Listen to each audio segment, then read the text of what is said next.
கர்த்தராகிய இயேசு கிறிஸ்து நாமத்தில் உங்களுக்கு வாழ்த்துதலை தெரிவித்துக் கொள்கின்றோம். ಕರ್ತನಾಗಿರುವಂಥ ಯೇಸು ಕ್ರಿಸ್ತನ ನಾಮದಲ್ಲಿ ನಿಮ್ಮೆಲ್ಲರಿಗೂ ಶುಭವನ್ನು ಕೋರುವಂತವರಾಗಿದ್ದೇವೆ. தேவன் உயிர் ஆன இந்த நல்ல நாளிலே நாம் தேவனுடைய சமூகத்தில் கடந்து வந்து அந்த மகிழ்ச்சியை கொண்டாடும்படியாக கற்றுக் கொடுக்கதான கிருபைக்காக ஆண்டவருக்கு நாம் நன்றி செலுத்துவோமாக. ದೇವರು ಪುನರುತ್ಥಾನ ಹೊಂದಿದಂಥ ಈ ಒಂದು ದಿನದಲ್ಲಿ ಆತನ ಸನ್ನಿಧಾನಕ್ಕೆ ಬಂದಿರುವುದಕ್ಕೆ ದೇವರು ಈ ಒಂದು ಸಂತೋಷಕರವಾದಂಥ ಸಮಯವನ್ನು ಕೊಟ್ಟಿರುವುದಕ್ಕಾಗಿ ಆತನಿಗೆ ಕೃತಜ್ಞತೆಯನ್ನು ಸಲ್ಲಿಸುವಂತವರಾಗಿದ್ದೇವೆ. ஹல்லேலூயா, ஹல்லேலூயா, ஹல்லேலூயா. ஹல்லேலூயா. யாருக்கும் தெரிந்தபடி இது கர்த்தர் உயிர் தெழுந்ததான ஒரு நாள். ಎಲ್ಲರಿಗೂ ತಿಳಿದಿರುವಂಥ ರೀತಿಯಲ್ಲಿ ಇದು ಕರ್ತನು ಪುನರುತ್ಥಾನ ಹೊಂದಿದಂಥ ದಿನ. நாம் வேகமாக தேவனுடைய வார்த்தைக்கு நாம் கடந்து போவோம். ನಾವು ವೇಗವಾಗಿ ಸತ್ಯವೇದ ವಾಕ್ಯಕ್ಕೆ ಹೋಗೋಣ. The resurrection of Jesus, லூக்கா எழுதின சுவிசேஷத்தில் 24ஆம் அதிகாரத்தில் 6-7 வாசிக்கிற பொழுது அங்கே இயேசு கிறிஸ்து மரித்தவரிடத்திலே இல்லை, அவர் உயிரோடு எழுந்தார் என்று சொல்லப்படுவதை கவனிக்கின்றோம். ಲೂಕನು ಬರೆದ ಸುವಾರ್ತೆ 24ನೇ ಅಧ್ಯಾಯ 6-7ನೇ ವಾಕ್ಯದಲ್ಲಿ ಯೇಸು ಕ್ರಿಸ್ತನು ಆತನು ಸತ್ತವರ ಮಧ್ಯದಲ್ಲಿ ಇಲ್ಲ, ಆತನು ಜೀವಂತವಾಗಿ ಎದ್ದಿದ್ದಾನೆ ಎಂಬುದಾಗಿ ಹೇಳುವುದನ್ನು ನಾವು ಕಾಣುತ್ತೇವೆ. அங்கே இருந்ததான சீஷர்கள், இயேசுவோடு கூட இருந்ததான சீஷர்கள், அவர்கள் என்ன நினைத்தார்கள்?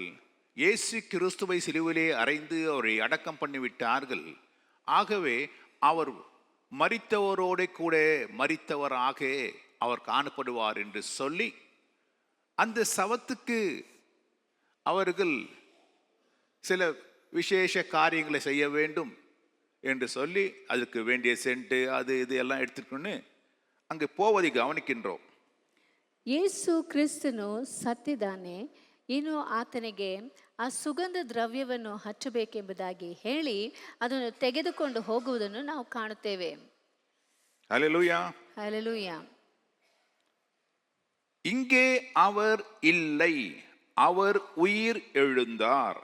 மனுஷகுமாரன் பாவிகளான மனுஷர் கையில் ஒப்பு கொடுக்கப்படவும் சிலுவையில் அறையப்படவும் 3ஆம் நாளில் எழுந்திருக்கவும் வேண்டும் என்பதே அவர் கலிலேயாவில் இருந்த காலத்தில் உங்களுக்கு சொன்னதை நினைவு கூறுங்கள் என்றார்.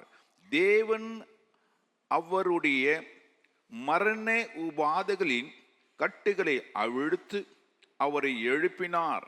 அவர் மரணத்தினால் கட்டப்பட்டிருக்க கூடாதிருந்தது என்று சொல்லி அப்போஸ்தலர் புத்தகம் 2:24 சொல்லப்பட்டிருக்கிறது. ಇಲ್ಲಿ ಲೂಕನು ಬರೆದ ಸುವಾರ್ತೆಯಲ್ಲಿ ಗಮನಿಸುತ್ತೇವೆ, ಆತನು ಇಲ್ಲಿ ಇಲ್ಲ, ಎದ್ದಿದ್ದಾನೆ.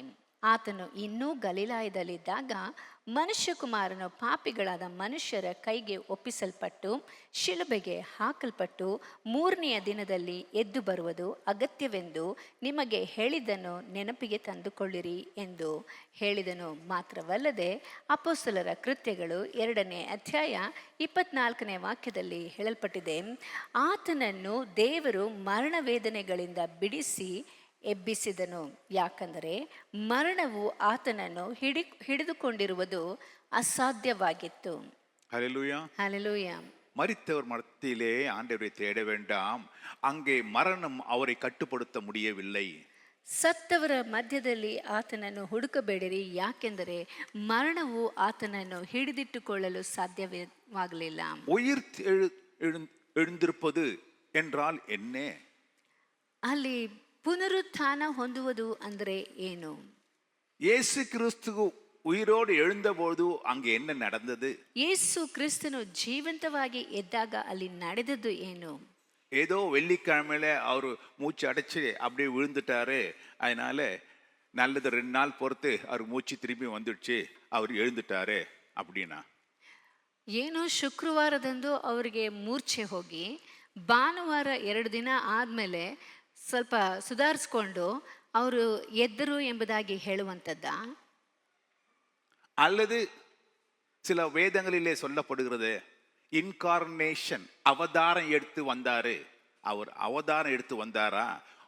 அவர் உயிரோடு எழுந்தார் என்று சொல்லப்படுவதில் அவதாரம் எடுத்து வருவதில்லை. ஏதோ ஒரு ரீசைக்கிள் பண்ணி அவர் செத்து போனரை எடுத்து ஒரு ரீசைக்கிள் கேபின்ல போட்டு சும்மா அடிச்சு அவருக்கு மறுபடியும் ஒரு ஜீவனம் இன்னும் ஒரு உருவமும் கொடுத்து அவர் எழுந்திரல. ಇಲ್ಲಿ ಅನೇಕ ಪುರಾಣಗಳಲ್ಲಿ ಗಮನಿಸಿ ನೋಡಬೇಕಾದರೆ ಅವತಾರ ಎಂಬುದಾಗಿ ಹೇಳುತ್ತಾರೆ. ಆತನು ಮತ್ತೆ ಅವತಾರ ತಾಳಿ ಬಂದದ್ದು ಎಂಬುದಾಗಿ ಹೇಳುವಂಥದ್ದು ಇಲ್ಲ, ಆತನು ಮತ್ತೆ ಅಂದರೆ ಹೊಸದಾಗಿ ಅವತಾರವನ್ನು ತಾಳಿ ಬಂದಿರುವಂಥದ್ದು ಎಂಬುದಾಗಿ ಹೇಳುವಂಥದ್ದು. புராணங்களை படிக்கலாம் இல்லையா? முதலாவது அவதாரம், ரெண்டாவது அவதாரம், 10வது அவதாரம், 10 அவதாரம் இல்லையா? அநேக அவதாரம் ஜனங்க எடுத்துன்னு வராங்க. அதை குறித்து இங்கே இயேசு கிறிஸ்து உயிர் தெழுதலுக்கும் அவதாரத்துக்கும் சம்பந்தம் இல்லை. ಇಲ್ಲಿ ಪುರಾಣಗಳಲ್ಲಿ ಓದುವಂತಹ ಸಮಯದಲ್ಲಿ ಈ ಅವತಾರ 5ನೇ ಅವತಾರ 10ನೇ ಅವತಾರ ಎಂಬುದಾಗೆಲ್ಲ ಹೇಳುತ್ತಾರೆ. ಆದರೆ ಇಲ್ಲಿ ಯೇಸು ಕ್ರಿಸ್ತನ ಪುನರುತ್ಥಾನವನ್ನು ನೋಡುವಾಗ ಈ ಅವತಾರಕ್ಕೂ ಅದಕ್ಕೂ ಸಂಬಂಧವೇ ಇಲ್ಲ.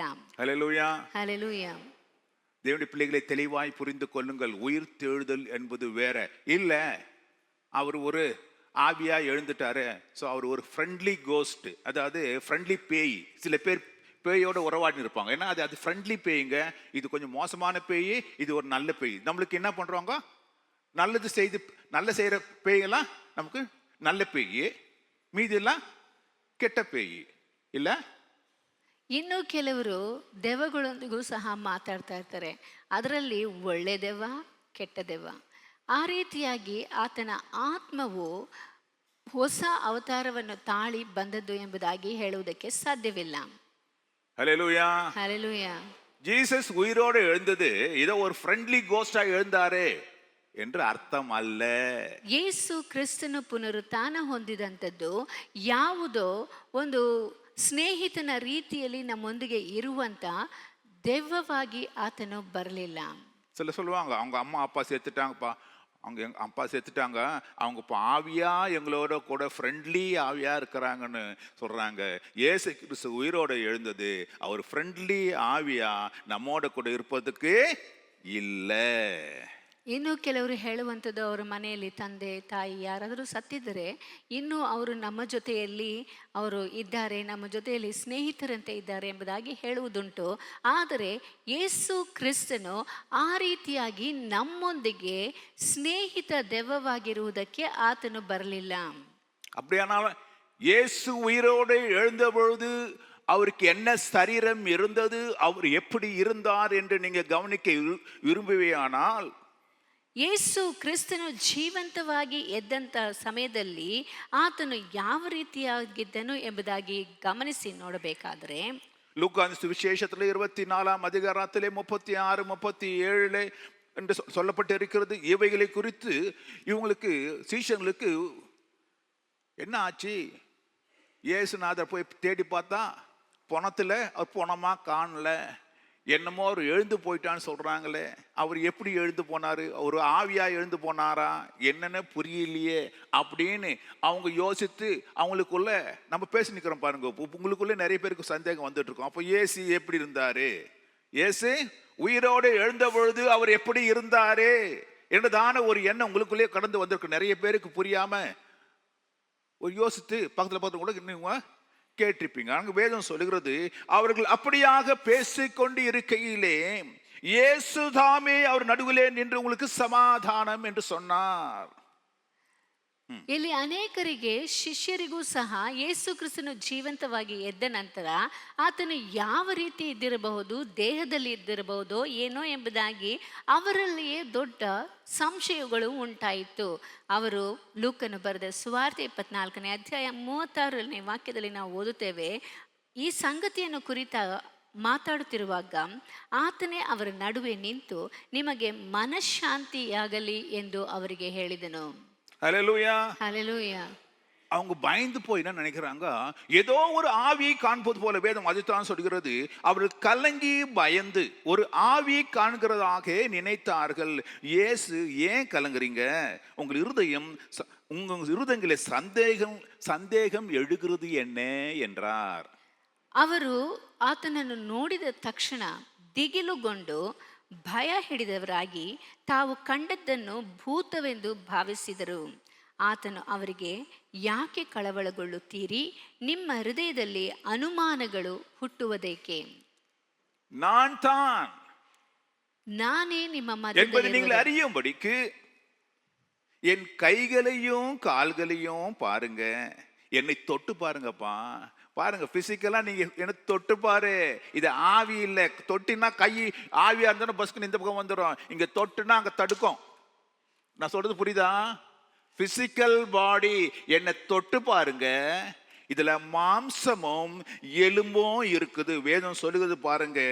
என்னை அறியும்படி என் கைகளையும் கால்களையும் பாருங்கள், என்னை தொட்டு பாருங்கள். நீங்க காண்கிறபடி எனக்கு மாம்சமும் எலும்பும் உண்டாயிருக்கிறது போல ஒரு ஆவிக்கு இராதே என்றார்.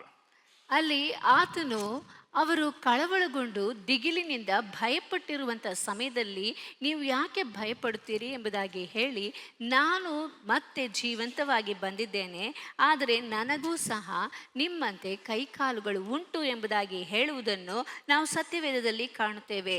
ನನ್ನ ಕೈಗಳನ್ನು ನನ್ನ ಕಾಲುಗಳನ್ನು ನೋಡಿರಿ, ನಾನೇ ಅಲ್ಲವೇ? ನನ್ನನ್ನು ಮುಟ್ಟಿ ನೋಡಿರಿ, ನಿಮಗೆ ಕಾಣುವ ಪ್ರಕಾರ ನನಗೆ ಮಾಂಸವೂ ಎಲುಬುಗಳೂ ಉಂಟು, ಅವು ಭೂತಕ್ಕಿಲ್ಲ ಎಂದು ಹೇಳಿದನು. ஹல்லேலூயா. ಹಲ್ಲೆಲೂಯಾ. உயிர் தெழுதல் என்ன இருக்குதுங்க? ಪುನರುತ್ಥಾನದಲ್ಲಿ ಏನಿದೆ? மாம்சம் இருக்குது, எலும்பு இருக்குது. ಮಾಂಸವು ಎಲುಬುಗಳು ಉಂಟು. ஹலோ, இது பிசிக்கல் பாடி. ஏதோ ஆவி இல்லை. இந்த பக்கம் அப்படியே இப்படி எழுந்து போய் நிற்கும். அதுக்கு கால் இருக்காது, கை இருக்காது, முகத்துல இருந்து அப்படியே மூடிக்கின்னு அப்படியே இப்படி எழுந்து போய் காட்டுறாங்களே, அது அல்ல. இங்க இயேசுநாதர் அப்படி எழுந்துடல. அவர் பிசிக்கல் பாடி, அவருக்கு கை இருந்தது, கால் இருந்தது, மாம்சம் இருந்தது, அதுல எலும்புகள் எல்லாம் இருந்ததுன்னு வேதம் சொல்லுது. ಅಲ್ಲಿ ಪುನರುತ್ಥಾನ ಹೊಂದಿದನು ಎಂದು ಹೇಳುವುದಾದರೆ ಅದು ಹೇಗೋ ಭೂತಕ್ಕಿರುವಂತೆ, ಅಂದರೆ ಕಾಲುಗಳಿಲ್ಲದೆ ಅದು ಹಾಗೇ ಮುಂದಕ್ಕೆ ಹೋಗುತ್ತಾ ಇರುತ್ತದೆ ಮತ್ತು ಅದನ್ನು ಮುಟ್ಟಿದರೆ ನಾವು ಮುಟ್ಟುವುದಕ್ಕಾಗುವುದಿಲ್ಲ. ಆ ರೀತಿಯಾಗಲ್ಲ. ಯೇಸುವನ್ನು ನಾವು ಮುಟ್ಟಬಹುದು, ಆತನನ್ನು ನಾವು ನೋಡಬಹುದು. ಮಾತ್ರವಲ್ಲದೆ ಆತನಿಗೆ ಮಾಂಸಗಳು ಎಲುಬುಗಳು ಉಂಟು. ஆனா நம்ம ஆளுங்களுக்கு இன்னும் சந்தேகம் தீர்க்காது. ಆದರೆ ನಮ್ಮ ಜನರಿಗೆ ಇನ್ನೂ ಸಂಶಯ ಅದು ಕಡಿಮೆ ಆಗಲಿಲ್ಲ. பார்த்தாங்க, ஆச்சரியப்பட்டாங்க. ஆமா, அப்படித்தான் தெரியுது, இயேசுநாதர் போலவே தான் இருக்குது. அவரு கை காலெல்லாம் இருக்குது. அவருக்கு கீழே பார்த்தாங்க, கால் இருக்குது, அவர் ஆவி இல்லை, எல்லாம் தெரிஞ்சு போச்சு. ஆனாலும் ஒரு ஸ்மார்ட்டாக ஒரு வேலை பண்ணுறாங்க. அப்படின்னா அவர் மாம்சத்தோடு இருக்கிறாருன்னா அவருக்கு கட்டாயம் சாப்பிடுவாரா பார்த்துடலான்னு சொல்லி ஒருத்தன் பார்த்தான். ஒரு மீன் துண்டு எடுத்து, ஆண்டவரே மீன் துண்டையும் இது அப்படி எடுத்து கொடுத்து நீங்க இங்க சாப்பிடுங்கன்னு கொடுத்து போறான் பாருங்க. டெஸ்ட் பண்றான் பாருங்க. அவன் வேதம் சொல்லுகிறது, அப்பொழுது பொரித்த மீன் கண்டத்தையும் தேன்கூட்டையும் துணிக்கையும் அவருக்கு கொடுத்தாங்களாம். என்ன ஸ்மார்ட் ஆளுங்க பாருங்க. இந்த காலத்தோட அந்த காலத்துல ரொம்ப ஸ்மார்ட்டா இருந்துக்கிறாங்க. ஆண்டவரையே டெஸ்ட் பண்றாங்க. அவர் உண்மையா, அவருக்கு மாம்சம் இருக்குதா, உண்மையா அவருக்கு எலும்பு இருக்குதா, அவர் சாப்பிடுவாரா? ಇಲ್ಲಿ ಮುಟ್ಟಿ ನೋಡುವುದಕ್ಕೇನೋ ಕೈಕಾಲುಗಳಿದೆ, ನೋಡುವುದಕ್ಕೆ ಮಾಂಸ ಎಲುಬುಗಳು ಎಲ್ಲವೂ ಇದೆ. ಆದರೂ ಸಹ ಆತನು ನಿಜವಾಗಲೂ ಜೀವಂತವಾಗಿರುವುದಾದರೆ, ನಿಜವಾಗಲೂ ಶರೀರವನ್ನು ಹೊಂದಿರುವುದಾದರೆ ಆತನು ತಿನ್ನಬೇಕಲ್ಲ ಎಂಬುದಾಗಿ ಹೇಳಿ ಅಲ್ಲಿನ ಶಿಷ್ಯರು ಇದ್ದಂಥ ಮೀನನ್ನು, ಸುಟ್ಟ ಮೀನನ್ನು ಆತನಿಗೆ ತಿನ್ನುವುದಕ್ಕೆ ಕೊಡುತ್ತಾರೆ. வேதம் சொல்லுகிறது, தேவன் இயேசு கிறிஸ்து அதை வாங்கி புசித்தார். ಸತ್ಯವೇದದಲ್ಲಿ ಹೇಳಲ್ಪಟ್ಟಿದೆ, ಆತನು ತಕ್ಕೊಂಡು ಅವರ ಮುಂದೆ ತಿಂದನು ಎಂಬುದಾಗಿ. ஹல்லேலூயா. ಹಲ್ಲೆಲೂಯಾ. சோ உயிர்த்தெழுதல் என்பது ஆவியும் இல்லை, அவதாரமும் இல்லை. அதே ஆளு மறுபடியுமாக அதே ரூபத்துல, சரீரத்துல, எலும்புல அவர் எழுந்திருப்பதுதான். ஹல்லேலூயா. ಪುನರುತ್ಥಾನ ಎಂದು ಹೇಳಬಹುದಾದರೆ ಅದೇ ವ್ಯಕ್ತಿಯು ಅದೇ ಶರೀರ, ಅದೇ ದೇಹದಲ್ಲಿ, ಅದೇ ಎಲುಬು ಮಾಂಸಗಳೊಂದಿಗೆ ಮತ್ತೆ ಹಿಂತಿರುಗಿ ಬರುವಂತದ್ದಾಗಿದೆ. ஆனா ஒரு வித்தியாசம் இருக்குது இதுல. ಆದರೆ ಅದರಲ್ಲಿಯೂ ಒಂದು ವ್ಯತ್ಯಾಸ ಉಂಟು. இவருடைய சரீரம் இது உலகத்துக்குரிய சரீரம் அல்ல. ಈತನ ಶರೀರವು ಲೌಕಿಕವಾದಂತ ಶರೀರವಲ್ಲ. இந்த உயிர்த்தெழுதலிலே ஒரு காரியம் நடக்கின்றது இயேசுவுக்கு. ಯೇಸುವಿಗೆ ಈ ಒಂದು ಪುನರುತ್ಥಾನದಲ್ಲಿ ಒಂದು ಕಾರ್ಯವು ನೆರವೇರುತ್ತದೆ.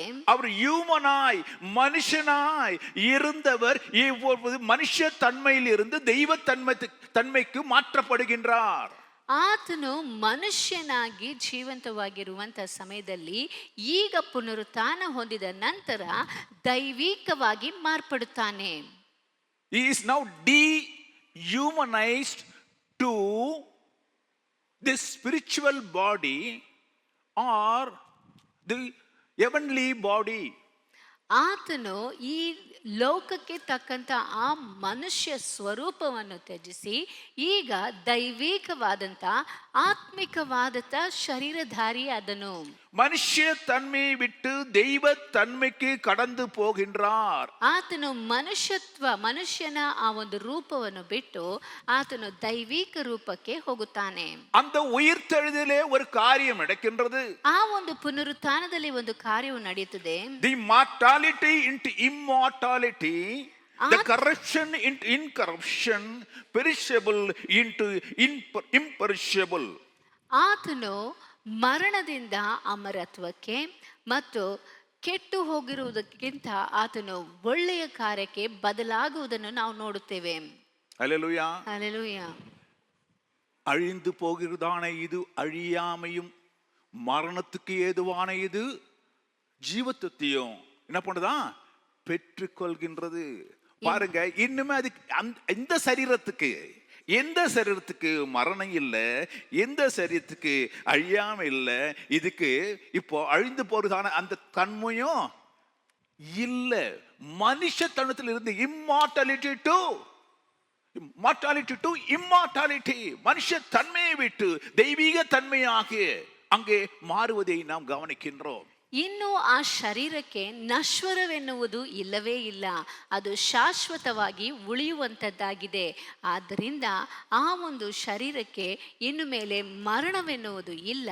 ಆ ಮರಣವು ಜೀವ ಇಲ್ಲವೇ ನಿತ್ಯ ಕಾಲಕ್ಕೂ ಇರುವಂಥದ್ದಾಗಿ ಕಾಣಲ್ಪಡುತ್ತದೆ, ಅಮರತ್ವವುಳ್ಳದಾಗಿ ಕಾಣಲ್ಪಡುತ್ತದೆ. ಮಾತ್ರವಲ್ಲದೆ ನಶಿಸಿ ಹೋಗುವಂಥದ್ದು ಈಗ ಅಮರತ್ವ ಇಲ್ಲವೇ ನಾಶ ಹೊಂದದೆ ಹೋಗುವಂಥದ್ದಾಗಿ ಕಾಣಲ್ಪಡುತ್ತದೆ. ஹல்லேலூயா. ஹல்லேலூயா. அவங்க சரீரத்தை கண்டாங்க, எலும்பை கண்டாங்க, இயேசுவை கண்டாங்க, எல்லாம் கரெக்டு. ஆனா முன்ன இருந்த இயேசு இல்லை இவரு.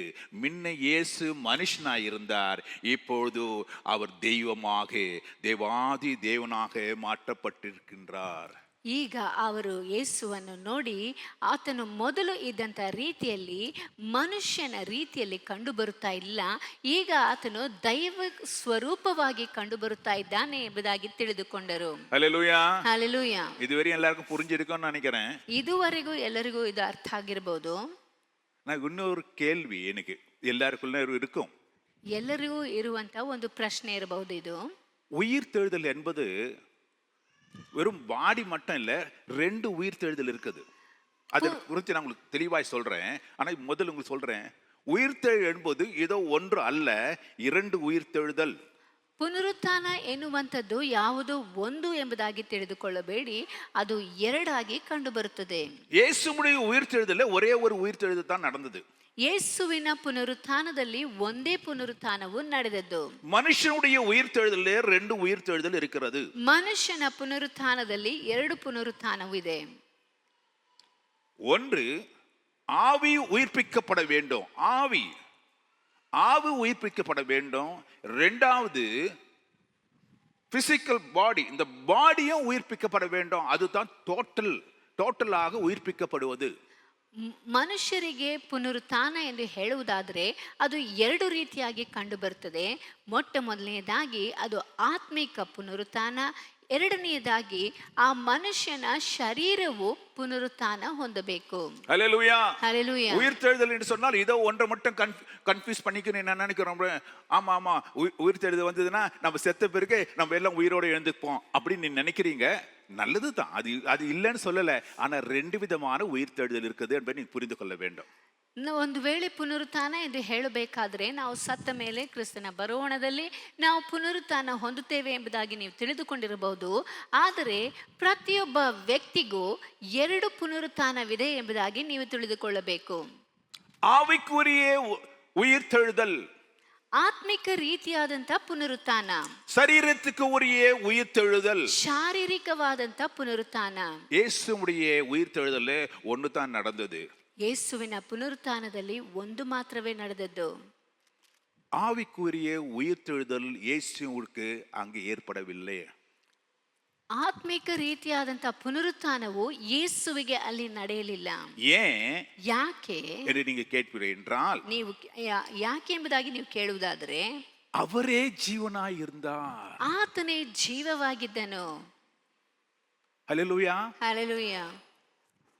அந்த அவரிலே இருந்த ஜீவன் மரித்து போகாது. ಆತನಲ್ಲಿ ಇದ್ದಂತಹ ಜೀವವು ಸಾಯುವುದಿಲ್ಲ. ஹல்லேலூயா. ಹಲ್ಲೆಲೂಯ. ஹல்லேலூயா. ಹಲ್ಲೆಲೂಯ. இயேசு கிறிஸ்து தான் அவர் ஜீவனாய் இருந்தார் வேதம் சொல்லுகிறது. யோவான் 1:1 வாசிக்கிற பொழுது, ಯೋಹಾನ 1:1 ಓದುವಂತಹ ಸಮಯದಲ್ಲಿ ಯೇಸು ಕ್ರಿಸ್ತನೇ ಜೀವವು ಎಂಬುದಾಗಿ ಹೇಳಲ್ಪಟ್ಟಿದೆ. ஆதியிலே வார்த்தை இருந்தது, அந்த வார்த்தை தேவனிடத்தில் இருந்தது, அந்த வார்த்தை தேவனாய் இருந்தது. ಆದಿಯಲ್ಲಿ ವಾಕ್ಯವಿತ್ತು, ಆ ವಾಕ್ಯವು ದೇವರ ಬಳಿಯಲ್ಲಿತ್ತು, ಆ ವಾಕ್ಯವು ದೇವರಾಗಿತ್ತು. அவர் ஆதியிலே தேவனோடு கூட இருந்தார். ಆ ವಾಕ್ಯವೆಂಬವನು ಆದಿಯಲ್ಲಿ ದೇವರ ಬಳಿಯಲ್ಲಿದ್ದನು. சகலமும் கவனித்து பாருங்க, சகலமும் அவர் மூலமாய் உண்டாயிற்று. He is the source of life. அவர் எல்லாத்துக்கும் உண்டாவதற்கு மூல காரணமே அங்கே இயேசு கிறிஸ்து. ಆತನ ಮೂಲಕವಾಗಿ ಸಮಸ್ತವೂ ಉಂಟಾಯಿತು. ಅಂದರೆ ಉಂಟಾಗಿರುವ ಪ್ರತಿಯೊಂದಕ್ಕೂ ಮೂಲ ಕಾರಣ ಯೇಸು ಕ್ರಿಸ್ತನೇ ಆಗಿದ್ದಾನೆ. சகலமும் அவர் மூலமாய் உண்டாயிற்று. உண்டானது ஒன்றும் அவரை அல்லாமல் உண்டாகப்படவில்லை. ಆತನ ಮೂಲಕವಾಗಿ ಸಮಸ್ತವೂ ಉಂಟಾಯಿತು. ಉಂಟಾಗಿರುವ ವಸ್ತುಗಳಲ್ಲಿ ಆತನಿಲ್ಲದೆ ಒಂದಾದರೂ ಉಂಟಾಗಲಿಲ್ಲ. அவருக்குள் ஜீவன் இருந்தது, அந்த ஜீவன் மனுஷருக்கு ஒளியாய் இருந்தது. ಆತನಲ್ಲಿ ಜೀವವಿತ್ತು, ಆ ಜೀವವು ಮನುಷ್ಯರಿಗೆ ಬೆಳಕಾಗಿತ್ತು. ஜீசஸ்க்கு மறுபடியுமா அவர் ஜீவனை உயிர்ப்பிக்கணும்ன்ற அவசியமே இல்லை. இயேசு கிறிஸ்துக்கு அவருடைய ஜீவனை, அவருடைய ஆவியை உயிர்ப்பிக்க வேண்டியதான அவசியம் இல்லை. ஏனென்றால் அவரே ஜீவனாய் இருக்கின்றார். ಯೇಸು ಕ್ರಿಸ್ತನಿಗೆ ತನ್ನ ಆತ್ಮವನ್ನು ಮತ್ತೆ ಪುನರುಜ್ಜೀವನಗೊಳಿಸಬೇಕೆನ್ನುವಂತ ಅವಶ್ಯಕತೆ ಇಲ್ಲ. ಯಾಕೆಂದರೆ ಆತನೇ ಜೀವವಾಗಿದ್ದನು. ஹல்லேலூயா. ಹಲ್ಲೆಲೂಯ. ஹல்லேலூயா. ಹಲ್ಲೆಲೂಯ. அப்ப மரிக்கும் போது என்னாச்சு? ಸಾಯಬೇಕಾದ್ರೆ ಏನಾಯ್ತು? அவர் ஜீவனா இருந்தான்னு சொல்றீங்க, கரெக்ட். மரிச்சிட்டார் இல்லையா? அப்ப என்ன ஆச்சு அவருடைய ஆவிக்கு? ಆತನು ಜೀವವಾಗಿದ್ದಾನೆ ಎಂಬುದಾಗಿ ಹೇಳ್ತಿರಲ್ಲ, ಆತನ ಆತ್ಮಕ್ಕೆ ಹಾಗಾದರೆ ಏನಾಯಿತು? செத்து போயிலையா? ಅದು ಸಾಯಲಿಲ್ಲವಾ? சரீரம் மொத்தம் தான் செத்து போச்சா? ಶರೀರ ಮಾತ್ರವೇ ಸತ್ತು ಹೋಯಿತಾ? வேதம் என்ன சொல்லுது கவனித்து பாருங்க. ಸತ್ಯವೇದು ಏನ್ ಹೇಳುತ್ತದೆ ಗಮನಿಸಿ ನೋಡಿ. நான் வெள்ளிக்கிழமையில ஒரு வசனம் பேசணும், 7வது வசனம். 7ನೇ ವಾಕ್ಯವನ್ನು ಶುಕ್ರವಾರದದ್ದು ಮಾತಾಡಿದರು. என்ன பண்ணாரு இயேசு கிறிஸ்து? லாஸ்ட்ல அவர் போகும்போது அவர் ஜீவனை விடும்போது ஒரு காரியத்தை செய்தாருன்னு சொன்னேன். ಯೇಸು ಕ್ರಿಸ್ತನು ತನ್ನ ಜೀವವನ್ನು ಬಿಡುವಂತ ಸಮಯದಲ್ಲಿ ಒಂದು ಕಾರ್ಯವನ್ನು ಮಾಡಿದನು ಎಂದು ಹೇಳಿದೆನು. பிதாவே, ತಂದೆಯೇ, என்னுடைய ஆவியை, ನನ್ನ ಆತ್ಮವನ್ನು, பிதாவே, ತಂದೆಯೇ, என்னுடைய ஆவியை ನನ್ನ ಆತ್ಮವನ್ನು உம் கையில கொடுக்கிறேன், ನಿನ್ನ ಕೈಗೆ ಒಪ್ಪಿಸಿಕೊಡುತ್ತೇನೆ. ಯಾಕೆಂದರೆ என் சரீரம் இப்போ புதைக்கப்பட போகுது. ನನ್ನ ಶರೀರವು ಈಗ ಸಮಾಧಿಗೆ ಇಡಲ್ಪಡುತ್ತದೆ. நான் இருக்கிறதுக்கு இடம் இல்ல இந்த சரீரத்துல. ನಾನು ಈ ಶರೀರದಲ್ಲಿ ಇರುವುದಕ್ಕೆ ಸ್ಥಳವಿಲ್ಲ. ஹல்லேலூயா. ಹಲ್ಲೆಲೂಯ. மரித்து போறதானே, மண்ணுக்கு மண்ணாய் போறதானே அந்த சரீரத்துல என்னால இருக்க முடியாது. அதனால ஆண்டவரே, இதுவரை இந்த சரீரத்தில் இருந்தேன், இப்பொழுது இந்த ஆவியை உம் கையில கொடுக்கிறேன், பத்திரமா என்ன பண்ணுங்க, நீங்க லாக்கர்ல போட்டு வச்சுருங்கன்னாரு. ನಾನು ಮರಣವನ್ನು ಹೊಂದುತ್ತಾ ಇದ್ದೇನೆ. ಈ ಶರೀರವು ಈಗ ಮಣ್ಣಿಗೆ ಸೇರುತ್ತದೆ. ಅದರಲ್ಲಿ ನನ್ನ ಆತ್ಮವು ಇರುವುದಕ್ಕೆ ಸಾಧ್ಯವಿಲ್ಲ. ಆದ್ದರಿಂದ ನನ್ನ ಆತ್ಮವನ್ನು ನಿನ್ನ ಕೈಗೆ ಒಪ್ಪಿಸಿಕೊಡುತ್ತಾ ಇದ್ದೇನೆ ತಂದೆಯೇ, ನೀನು ಅದನ್ನು ಭದ್ರವಾಗಿ ಇಟ್ಟುಕೋ ಎಂಬುದಾಗಿ ಹೇಳುವಂತದನ್ನು ಕಾಣುತ್ತೇವೆ. அதை சாக விடவில்லை, ಅದನ್ನು ಸಾಯುವುದಕ್ಕೆ ಬಿಡಲಿಲ್ಲ. அதுதான் சோர்ஸ், லைஃப் உடைய சோர்ஸ் அதுதான். ಯಾಕೆಂದರೆ ಜೀವಕ್ಕೆ ಮೂಲ ಕಾರಣವು ಅದೇ ಆಗಿದೆ. அது நின்னுச்சுன்னா உலகமே நின்னுச்சுன்னு அர்த்தம். ಅದು ನಿಂತು ಹೋದರೆ ಲೋಕವೇ ನಿಂತು ಹೋಯಿತು ಎಂಬುದಾಗಿ ಅರ್ಥ. அவர்தான் லைஃப், இந்த உலகத்துக்கே லைஃப் அவர்தான். ಆತನು ಈ ಲೋಕಕ್ಕೆ ಬೆಳಕಾಗಿ ಆತನೇ ಜೀವವಾಗಿದ್ದಾನೆ. இதெல்லாம் அவர் அறிந்தபடினாலே தான் அது கரெக்டா என்ன பண்ணாரு, இது இது இப்போ டிஸ்கார்ட் ஆக போகுது, என் பாடி டிஸ்கார்ட் ஆக போகுது, இது போது மரித்து போகுது, அதனால அங்க இருக்கிறது இடம் இல்லை, இது நீ வாங்கி நீ வச்சுங்க. நான் கேட்கற போது என்ன பண்ணோம், நான் கேட்கற பொழுது திருப்பி கொடுக்கணும். ನನ್ನ ಶರೀರವು ಈಗ ಮಣ್ಣಿಗೆ ಸೇರುತ್ತದೆ, ಆದ್ದರಿಂದ ನನ್ನ ಆತ್ಮವನ್ನು ತಂದೆಯೇ ನಿನ್ನ ಕೈಯಲ್ಲಿ ಒಪ್ಪಿಸಿಕೊಡ್ತೇನೆ, ಆದರೆ ನಾನು ಕೇಳುವಂತ ಸಮಯದಲ್ಲಿ ನನಗೆ ಹಿಂತಿರುಗಿಸಬೇಕು. ஹல்லேலூயா. ಹಲ್ಲೆಲೂಯಾ. அவங்க பிதா என்ன பண்ணாரு, ತಂದೆಯಾದಂತ ದೇವರು ಏನ್ ಮಾಡಿದನು, சரிதான்பா நீ என்ன பண்றியோ நீ என்ன சொல்றியோ நான் கேட்டுக்கிறேன்னாரு. ಸರಿಯಪ್ಪ ನೀನ್ ಏನ್ ಹೇಳ್ತೀಯೋ ಅದನ್ನು ನಾನು ಕೇಳುತ್ತೇನೆ ಎಂದರು. சொன்னாரா சொல்லியா? ಹೇಳಿದ್ರ ಇಲ್ವಾ? என்ன பாஸ்டர் நீங்களே சரட விட்டுருக்கீங்களா, என்னமோ ரெண்டு பேரும் மத்தியில கேட்டு இந்த மாதிரின்னு கேக்குறீங்களா? ನೀವೇನೋ ಇಬ್ರು ಮಧ್ಯದಲ್ಲಿ ಇದ್ದು ಕೇಳಿಸ್ಕೊಂಡಿರೋ ತರ ನೀವೇ ಏನೇನೋ ಹೇಳ್ತಾ ಇದ್ದೀರಾ ಅಂತ ಕೇಳ್ತಾ ಇದ್ದೀರಾ. வேதம் சொல்லுதுங்க, ಸತ್ಯವೇದವು ಹೇಳುತ್ತದೆ. யோவான் 10:17 வாசிங்க. ಯೋಹಾನ ಬರೆದ ಸುವಾರ್ತೆ 10:17 ವಾಕ್ಯವನ್ನು ಓದುವಂತ ಸಮಯದಲ್ಲಿ, நான் என் ஜீவனை மறுபடியும் அடைந்து கொள்ளும்படிக்கு அதை கொடுக்கிறபடினால் பிதா என்னில் அன்பா இருக்கிறாரு, ஒருவனும் அதை என் கையில இருந்து எடுத்துக்க முடியாது, நானே அதை கொடுக்கின்றேன், அதை கொடுக்கவும் எனக்கு அதிகாரம் உண்டு, அதை மறுபடியும் எடுத்துக்கொள்ளவும் எனக்கு அதிகாரம் உண்டு, இந்த கட்டளையை என் பிதாவிடத்திலே பெற்றுக்கொண்டேன். ನಾನು ತಿರುಗಿ ಪಡೆದುಕೊಳ್ಳುತ್ತೇನೆಂದು ನನ್ನ ಪ್ರಾಣವನ್ನು ಕೊಡುತ್ತೇನೆ, ಅದರ ನಿಮಿತ್ತವಾಗಿ ತಂದೆಯು ನನ್ನನ್ನು ಪ್ರೀತಿಸುತ್ತಾನೆ, ನನ್ನ ಪ್ರಾಣವನ್ನು ಯಾರೂ ನನ್ನಿಂದ ತೆಗೆಯರು, ನನ್ನಷ್ಟಕ್ಕೆ ನಾನೇ ಅದನ್ನು ಕೊಡುತ್ತೇನೆ, ಅದನ್ನು ಕೊಡುವುದಕ್ಕೆ ನನಗೆ ಅಧಿಕಾರ ಉಂಟು, ಅದನ್ನು ತಿರುಗಿ ಪಡೆದುಕೊಳ್ಳುವುದಕ್ಕೆ ನನಗೆ ಅಧಿಕಾರ ಉಂಟು, ಈ ಅಪ್ಪಣೆಯನ್ನು ನನ್ನ ತಂದೆಯಿಂದ ಹೊಂದಿದ್ದೇನೆ. ஹல்லேலூயா. ஹல்லேலூயா. ஹல்லேலூயா. ஹல்லேலூயா. பாருங்க, இப்போ சேஃப் கஸ்டடியில கொடுத்துட்டாரு, அவருக்கு எப்போ வேணுமோ அது அவர்கிட்ட பிதாவிடத்துல, அப்ப நீ கொடுப்பா திரும்பி, நான் திருப்பி வரணும் என் பாடியில அப்படின்னு சொன்ன உடனே அவர் என்ன பண்ணுவாரு, அப்போ உயிர்த்தெழுதல் பாருங்க, உயிர்த்தெழுதல் நடத்தல ஒரு சமயம் பாருங்க, ஆண்டவர் இறக்குறதான வேலையிலும் பிதா அங்க வந்தாரு. எதுக்கு எதுக்கு ஆவி வாயின் போறதுக்கு. இப்பொழுது என்ன பண்ணணும், உயிர்த்தெழுதல் என்ன பண்ணணும், அந்த பிதா என்ன பண்ணணும், திரும்பி வரணும் அங்க. சோ பிதா வந்து அந்த ஆவியை கொடுக்கணும் அங்க. பாருங்க, அதுதான் நடக்கிறது, வேதம் அதுதான் சொல்லுகிறது. இப்போ அந்த மூன்றாவது நாளிலே இயேசு கிறிஸ்துடைய ஆவி மறுபடியுமாக இங்கே கொடுக்கப்படுகின்றது. அந்த ஆவி இப்பொழுது ஆவி வந்த உடனே அதுக்கு பாடி ஓணும் இல்லையா, பாடி ஓணுமா வேண்டாமா? அது எங்க இருக்கும், ஆண்டவர் கிட்ட ஆண்டவர் கொடுத்துட்டாருன்னா, தேவன் கொடுத்துட்டாருன்னா அந்த ஆவி ஆவியா சுத்தி நிக்குமா? அதுக்கு என்ன பண்ணும், பாடி வரணும் மறுபடியுமாக. அதான் வேதம் சொல்லுகிறது. அவர் என்ன பண்றாராம், அப்ப இந்த பாடியை எழுப்பணும்.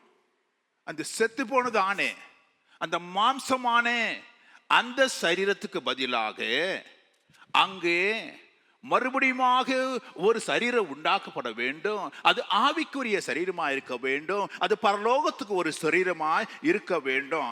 ஆகவே இயேசு கிறிஸ்துவுக்கு ஒரு புது சரீரத்தை பிதாவாகிய தேவன் என்ன பண்றாரு, கொடுக்கிறாரு.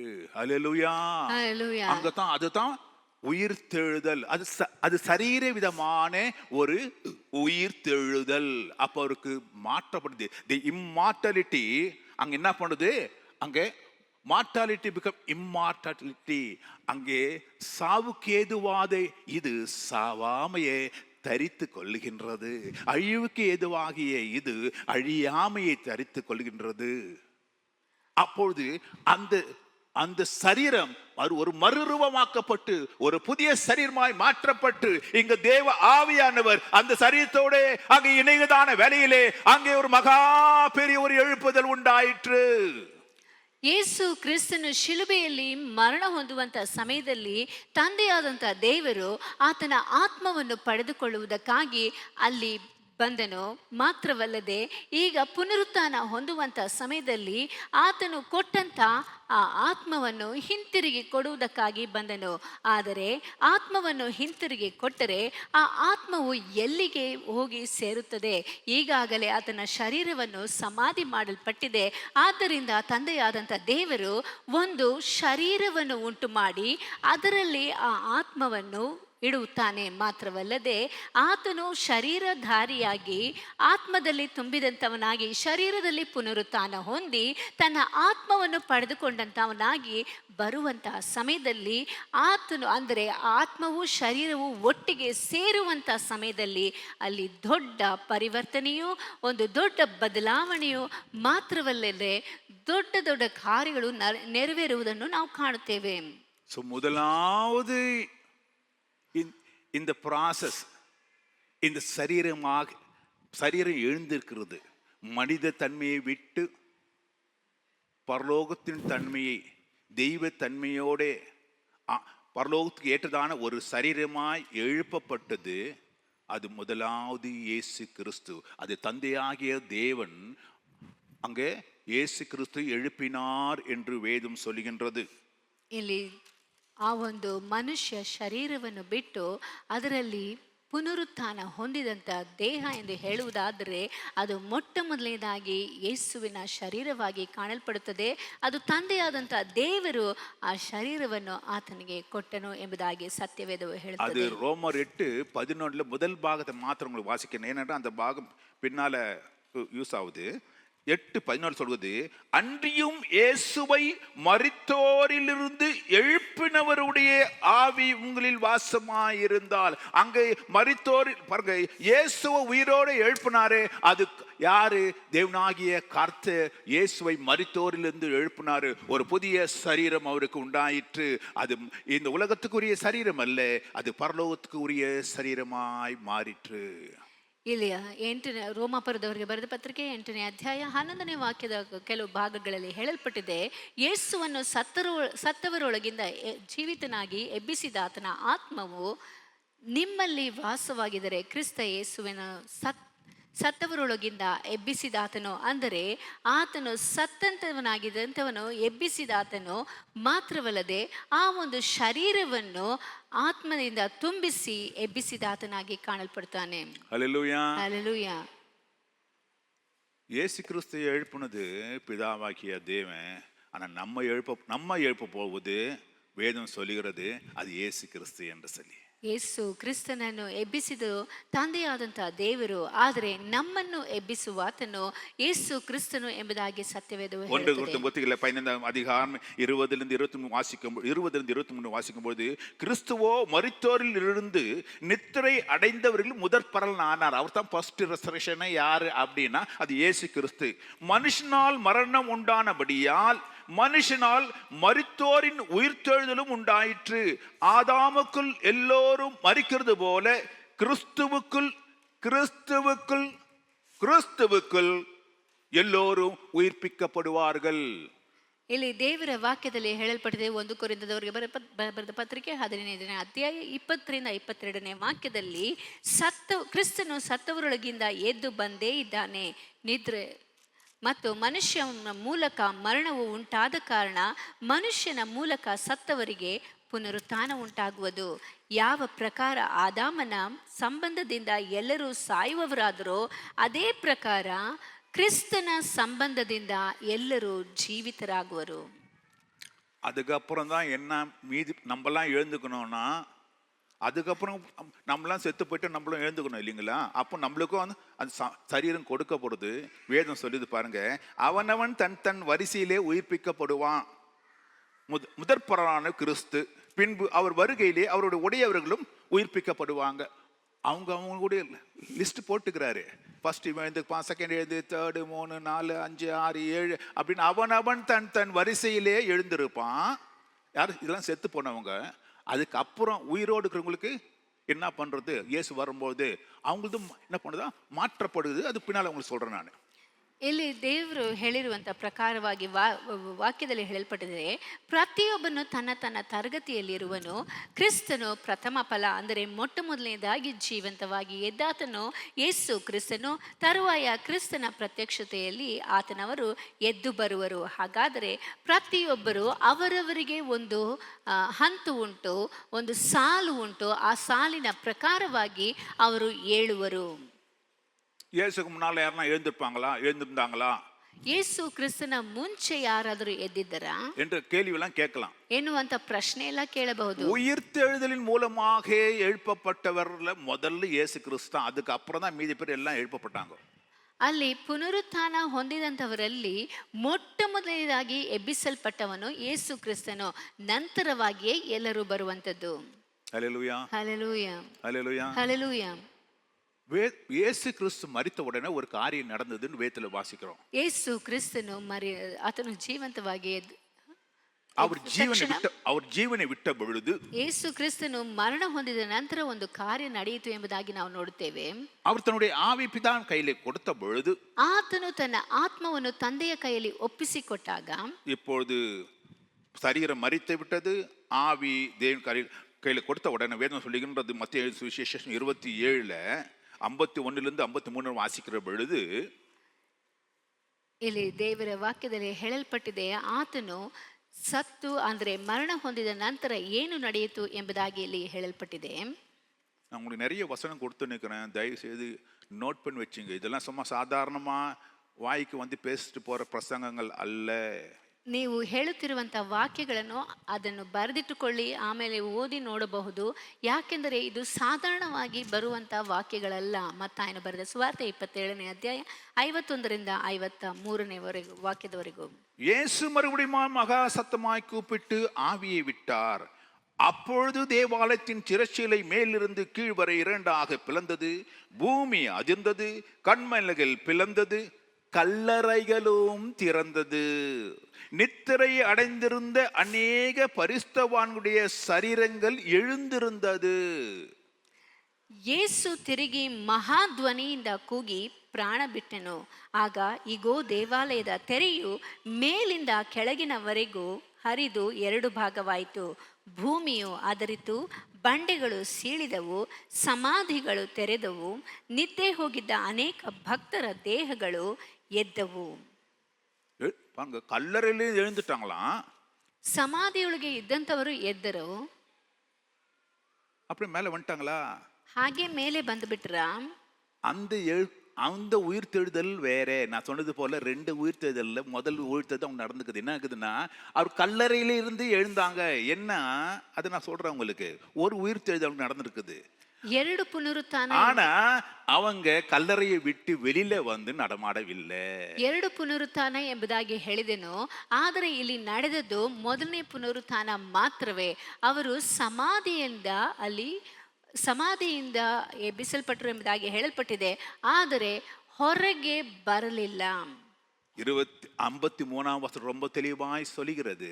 53ನೇ ವಾಕ್ಯವು ಸ್ಪಷ್ಟವಾಗಿ ಹೇಳಲ್ಪಡುತ್ತದೆ.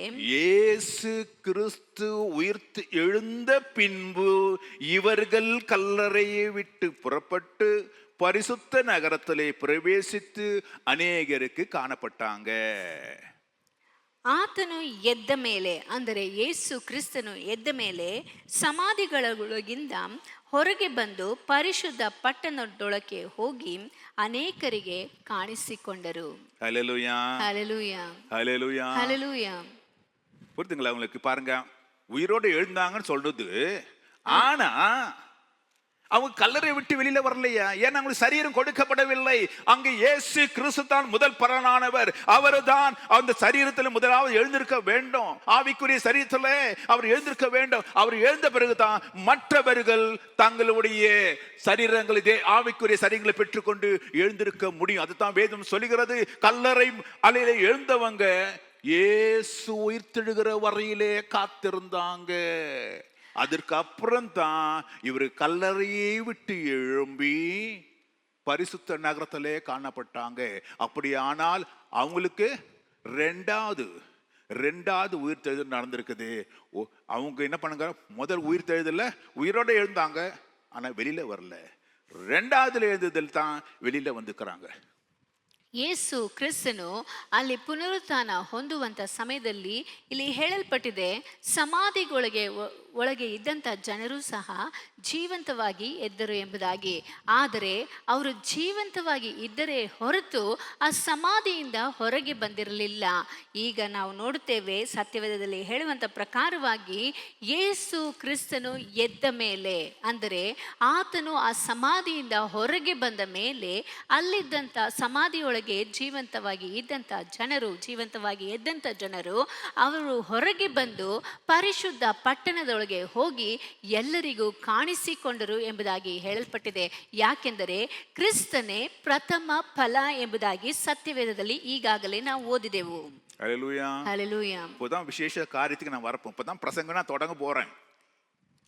இது வெறும் பேக்ரவுண்ட் கொடுத்திருந்தேன் உங்களுக்கு.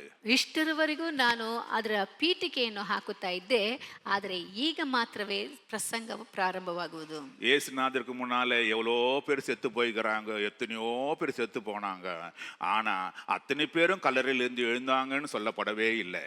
ಯೇಸು ಕ್ರಿಸ್ತನಕ್ಕಿಂತ ಮುಂಚೆ ಅನೇಕ ಜನರು ಸಮಾಧಿಯಲ್ಲಿ ಇಡಪಟ್ಟರು, ಸತ್ತು ಹೋಗಿದ್ದರು. ಆದರೆ ಎಲ್ಲರೂ ಜೀವಂತವಾಗಿ ಎದ್ದರು ಎಂಬುದಾಗಿ ಹೇಳಲ್ಪಡಲಿಲ್ಲ. கொஞ்சம் பேர் மட்டும் எழுந்தாங்க. ಸ್ವಲ್ಪ ಜನರು ಮಾತ್ರವೇ ಎದ್ದರಂತೆ. அதுவும் அவங்களுக்குள்ள உயிர் வந்தது. ಅದು ಅವರಲ್ಲಿ ಜೀವವು ಬಂತು. அதுக்கப்புறம் சரீரம் வந்தது. ಆಮೇಲೆ ಶರೀರವು ಬಂತು. அதான் born again. மறுபடியுமாய் ஒரு மனுஷன் பிறக்க வேணும். எதுக்கு? உயிர்த்தெழுதலே வருவதற்கு.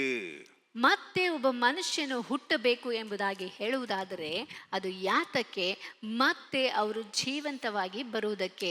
அவன் கல்லறையிலே எழுந்து நடப்ப அவர் வெளியிலே வருவதற்கு முன்பாக அங்கே ஒரு உயிர்த்தெழுதல் எடுத்தப்பட்டது. Jesus born again. ஒருவன் மறுபடியுமாய் பிறப்பது அவசியம். தேவனுடைய அந்த உயிர்த்தெழுதலிலே பங்கு பெற வேண்டும் என்றால் ஃபைனல் பாடியில உயிர்த்தெழுதல் வேணும்னா முதல்ல ஆவியிலே உயிர்ப்பிக்கப்பட வேண்டும். அவங்க உயிர்ப்பிக்கப்பட்டது என்ன? அவங்களுடைய ஆவிகள் உயிர்ப்பிக்கப்பட்டது. ಯೇಸು ಕ್ರಿಸ್ತನು ಜೀವಂತವಾಗಿ ಎದ್ದ ನಂತರ ಅವರೂ ಸಹ ಜೀವಂತವಾಗಿ ಎದ್ದು ಬರುತ್ತಾರೆ. ಹಾಗಾದರೆ ಪ್ರತಿಯೊಬ್ಬ ವ್ಯಕ್ತಿಯು ಶರೀರದಲ್ಲಿ ಜೀವವನ್ನು ಪಡೆದುಕೊಳ್ಳಬೇಕಾದರೆ ಆತ್ಮಿಕ ರೀತಿಯಲ್ಲಿ ಅವರು ಪುನರುತ್ಥಾನ ಹೊಂದಬೇಕಾಗಿದೆ. ஹல்லேலூயா. ஹல்லேலூயா. ஹல்லேலூயா. ஹல்லேலூயா. எபேசியர் புத்தகம் 2ஆம் அதிகாரம் 4, 5, 6 வாசிக்கும் பொழுது அப்படி சொல்லப்படுகிறது. 5ஆம் வசனத்தை வாசிக்கிறேன். அக்கிரமங்களில் மரித்தவர்களாய் இருந்த நம்மை கிறிஸ்துவுடனே கூட உயிர்ப்பித்தார். ஹலோ, என்ன பண்றோம்? அக்கிரமங்கள் யார் நம்ம என்ன பண்றோம் அப்பன்னா? சாதாரணமா மனுஷன் என்ன எப்படி இருக்கிறான்? உயிரோடு இருக்கிறானா? அவன் எதிரே உயிர்ப்பிக்கலாம். அவனை ஆவி செத்து போயிட்டு இருக்குது. என்ன ஆகுது? அக்கிரமங்களிலே மரித்து இருந்த நம்மை கிறிஸ்துவோடு கூட உயிர்ப்பித்தார். அப்படின்னா அவர் இயேசு பாருங்க, அந்த உயிர்த்தெழுதல் வருகிற பொழுது அந்த உயிர்த்தெழுதல் நமக்கு ஒரு உயிர்த்தெழுதல் கொடுக்கிறது. யாருக்கு? உயிரோடு கூட இருக்கிறவங்களுக்கு நமக்கு ஒரு உயிர்த்தெழுதலை கொடுக்கின்றது. ஹல்லேலூயா. ஹல்லேலூயா. ಎಫೆಸದವರಿಗೆ ಬರೆದ ಪತ್ರಿಕೆ 2ನೇ ಅಧ್ಯಾಯ 2ನೇ ವಾಕ್ಯದ ಮೊದಲನೇ ವಾಕ್ಯದಿಂದ ಹೇಳಲ್ಪಟ್ಟಿದೆ, ಆತನು ಅಪರಾಧಗಳ ಮತ್ತು ಪಾಪಗಳ ದೆಸೆಯಿಂದ ಸತ್ತವರಾಗಿದ್ದ ನಿಮ್ಮನ್ನು ಸಹ ಬದುಕಿಸಿದನು. ಹಾಗಾದರೆ ಅಕ್ರಮಗಳಲ್ಲಿ ಪಾಪಗಳಲ್ಲಿ ತುಂಬಿದಂಥವರಾಗಿದ್ದು ಅದರಲ್ಲಿ ಸತ್ತಂಥವರನ್ನು ಆತನು ಮತ್ತೆ ಅಂದರೆ ಪುನರುಜ್ಜೀವನಗೊಳಿಸಿ ಅವರಿಗೆ ಪುನರುತ್ಥಾನವನ್ನು ಕೊಡುತ್ತಾನೆ. ஹல்லேலூயா. ஹல்லேலூயா. ஹல்லேலூயா. ஹல்லேலூயா. ரெசரக்ஷன் சொல்றது செத்தவங்களுக்கு மாத்திரம் இல்லையா, உயிரோடு கூட இருக்கிற நமக்கு கூட. ಈ ಪುನರುತ್ಥಾನ ಎಂದು ಹೇಳುವಾಗ ಸತ್ತಂತವರಿಗೆ ಮಾತ್ರವಲ್ಲ, ಜೀವಂತವಾಗಿರುವಂತ ನಮಗೂ ಸಹ. உயிரோடு கூட இருக்கும் பொழுதே நாம் உயிர்ப்பிக்கப்பட வேண்டும். ಜೀವಂತವಾಗಿರುವಾಗಲೇ ನಾವು ಪುನರುತ್ಥಾನ ಹೊಂದಬೇಕು. செத்து போன நம்முடைய ஆத்மாவை நாம் உயிரோடு கூட இருக்கிற பொழுதே உயிர்ப்பிக்கப்பட வேண்டும். ಸತ್ತು ಹೋಗಿರುವಂತ ನಮ್ಮ ಆತ್ಮಗಳನ್ನು ನಾವು ಜೀವಂತವಾಗಿರುವಾಗಲೇ ಪುನರುಜ್ಜೀವನಗೊಳಿಸಬೇಕು.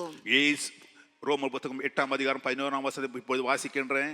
அன்றியும் இயேசுவை மரித்தோரிலிருந்து எழுப்பினருடைய ஆவி உங்களிலே வாசமாய் இருந்தால், பாருங்க, எழுப்பினருடைய ஆவி உங்களிலே வாசமாய் இருந்தால் கிறிஸ்துவை மரித்தோரும் எழுப்புவரில் உங்களில் வாசமாயிருக்கிற தம்முடைய ஆவியினாலே சாவுக்கு ஏதுவான உங்கள் சரீரங்களையும் உயிர்ப்பிப்பார்.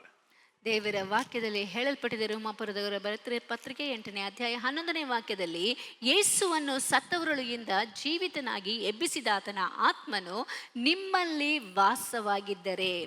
ಈ ಕ್ರಿಸ್ತ ಯೇಸುವನ್ನು ಸತ್ತವರೊಳಗಿಂದ ಎಬ್ಬಿಸಿದಾತನು ನಿಮ್ಮಲ್ಲಿ ವಾಸವಾಗಿರುವ ತನ್ನ ಆತ್ಮನ ಮೂಲಕ ನಿಮ್ಮ ಮರ್ತ್ಯ ದೇಹಗಳನ್ನು ಸಹ ಬದುಕಿಸುವನು. ஹல்லேலூயா. ஹல்லேலூயா. அர்த்தம் புரிஞ்சுங்கிற ஆழமான அர்த்தம். முதல்ல என்ன பண்ணணுமா, ரொம்ப தெளிவா சொல்றாரு.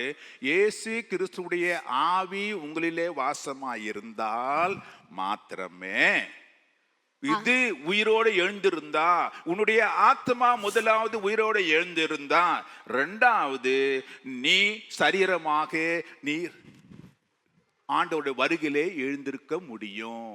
ಇಲ್ಲಿ ದೇವರ ವಾಕ್ಯದಲ್ಲಿ ಬಹಳ ಸ್ಪಷ್ಟವಾಗಿ ಆಳವಾದ ಅರ್ಥವನ್ನು ಹೇಳಲ್ಪಟ್ಟಿದೆ. ಒಬ್ಬ ವ್ಯಕ್ತಿಯು ಕ್ರಿಸ್ತನಲ್ಲಿ, ಅಂದರೆ ಆತನಲ್ಲಿ ಜೀವಿತವಾಗಿದ್ದು ಮಾತ್ರವಲ್ಲದೆ ಕ್ರಿಸ್ತನು ಅವರಲ್ಲಿ, ಕ್ರಿಸ್ತನ ಆತ್ಮನು ಅವರಲ್ಲಿ ಇರುವುದಾದರೆ, ಅವರಲ್ಲಿ ವಾಸವಾಗಿರುವುದಾದರೆ ಮಾತ್ರವೇ ಆತನು ಸತ್ತರೂ ಸಹ ಶಾರೀರಿಕವಾಗಿ ಜೀವಂತವಾಗಿ ಎದ್ದು ಬರುವುದಕ್ಕೆ ಸಾಧ್ಯವಾಗುತ್ತದೆ. ஆகவே முதலாவது ஒரு உயிர்த்தெழுதல், நீ மறுபடியுமாய் பிறக்க வேண்டும். உன் ஆவி மறுபடியுமாய் பிறக்க வேண்டும். இயேசு கிறிஸ்துவுடைய உயிர்த்தெழுதல் உன்னுடைய சாவுக்கு அப்புறம் நடக்கிற காரியம் மாத்திரமல்ல, நீ உயிரோடு கூட இருக்கும் பொழுது உன்னுடைய ஆத்மா உயிர்ப்பிக்கப்பட வேண்டும். அதுதான் அங்கே நம்முடைய வாழ்க்கையில நாம் அடைய வேண்டியதான ஒரு முதலாம் உயிர்த்தெழுதலா இருக்கிறது. வேதம் சொல்லுகின்றது. இங்க பாருங்க, யோவான் 3:3 இயேசுவே சொல்லிடுறாரு, இதை நீ மறுபடியும் பிறந்துட்டாரு. ಇಲ್ಲಿ ದೇವರ ವಾಕ್ಯದಲ್ಲಿ ಹೇಳಲ್ಪಟ್ಟಿದೆ, ನಾವು ಮತ್ತೆ ಹುಟ್ಟಬೇಕು ಎಂಬುದಾಗಿ ಹೇಳುವುದಾದರೆ ದೇವರ ಆತ್ಮನು ನಮ್ಮಲ್ಲಿ ವಾಸವಾಗಿರಬೇಕು. ಆಗ ಮಾತ್ರವೇ ನಾವು ಮತ್ತೆ ಹುಟ್ಟುವುದಕ್ಕೆ ಸಾಧ್ಯವಾಗುತ್ತದೆ. ಮಾತ್ರವಲ್ಲದೆ ದೇವರ ವಾಕ್ಯದಲ್ಲಿ ಹೇಳಲ್ಪಟ್ಟಿದೆ, ಯೋಹಾನ ಬರೆದ ಸುವಾರ್ತೆ 3ನೇ ಅಧ್ಯಾಯ 3ನೇ ವಾಕ್ಯದಲ್ಲಿ ಹೇಳಲ್ಪಟ್ಟಿದೆ, ನಾವು ಮತ್ತೆ, ಅಂದರೆ ಹೇಗೆ ಹುಟ್ಟಬೇಕು ಎಂಬುದಾಗಿ ಇಲ್ಲಿ ಹೇಳಲ್ಪಟ್ಟಿದೆ. 3:3 ಹೇಳಲ್ಪಟ್ಟಿದೆ. இயேசு மறுபடியுமாய் அவனுக்கு என்ன சொல்றாருன்னா, மறுபடியுமாய் பிரபாவிட்டால் தேவனுடைய ராஜ்யத்தை காண மாட்டான் என்று மெய்யாக உனக்கு சொல்லுகின்றேன். சொல்றாரு, நீ பரலோகத்துக்கு போனோன்னா பரலோகத்து பாடி வேணும் உனக்கு, இல்லையா? பிசிக்கலா பரலோகத்து போகுதான சரீரம் உனக்கு இருக்க வேண்டும். அது வரணும்னா என்ன பண்ணணும், முதலாவது நீ பிறந்திருக்கணும். அப்படின்னா என்ன அர்த்தம்? தேவனுடைய ஆவி உன்னில் வாசமா இருந்திருக்க வேண்டும். அது எப்போ வாசமா இருக்கும்?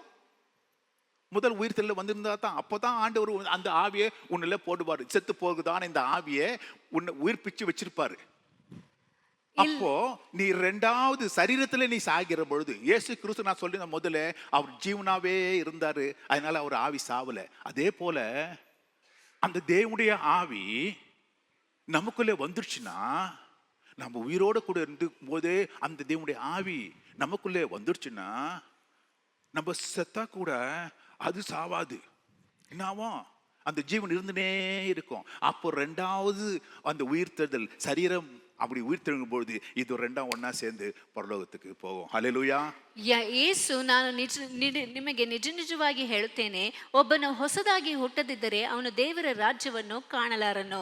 ಹಾಗಾದರೆ ಒಬ್ಬ ವ್ಯಕ್ತಿಯು ದೇವರ ರಾಜ್ಯವನ್ನು ಕಾಣಬೇಕು ಎಂದು ಹೇಳುವುದಾದರೆ ಆತನು ಹೊಸದಾಗಿ ಹುಟ್ಟಬೇಕಾಗಿದೆ. ಹೊಸದಾಗಿ ಹುಟ್ಟಬೇಕು ಎಂದು ಹೇಳುವುದಾದರೆ ಆತನ ಆತ್ಮವು ಮೊದಲನೇದಾಗಿ ಆತನ ಆತ್ಮವು ಪುನರುಜ್ಜೀವನಗೊಳ್ಳಬೇಕು. ಆತನ ಆತ್ಮವು ಪುನರುಜ್ಜೀವನಗೊಳ್ಳಬೇಕು ಎಂದು ಹೇಳುವುದಾದರೆ ಕ್ರಿಸ್ತನು ಆತನಲ್ಲಿ ವಾಸವಾಗಿರಬೇಕು.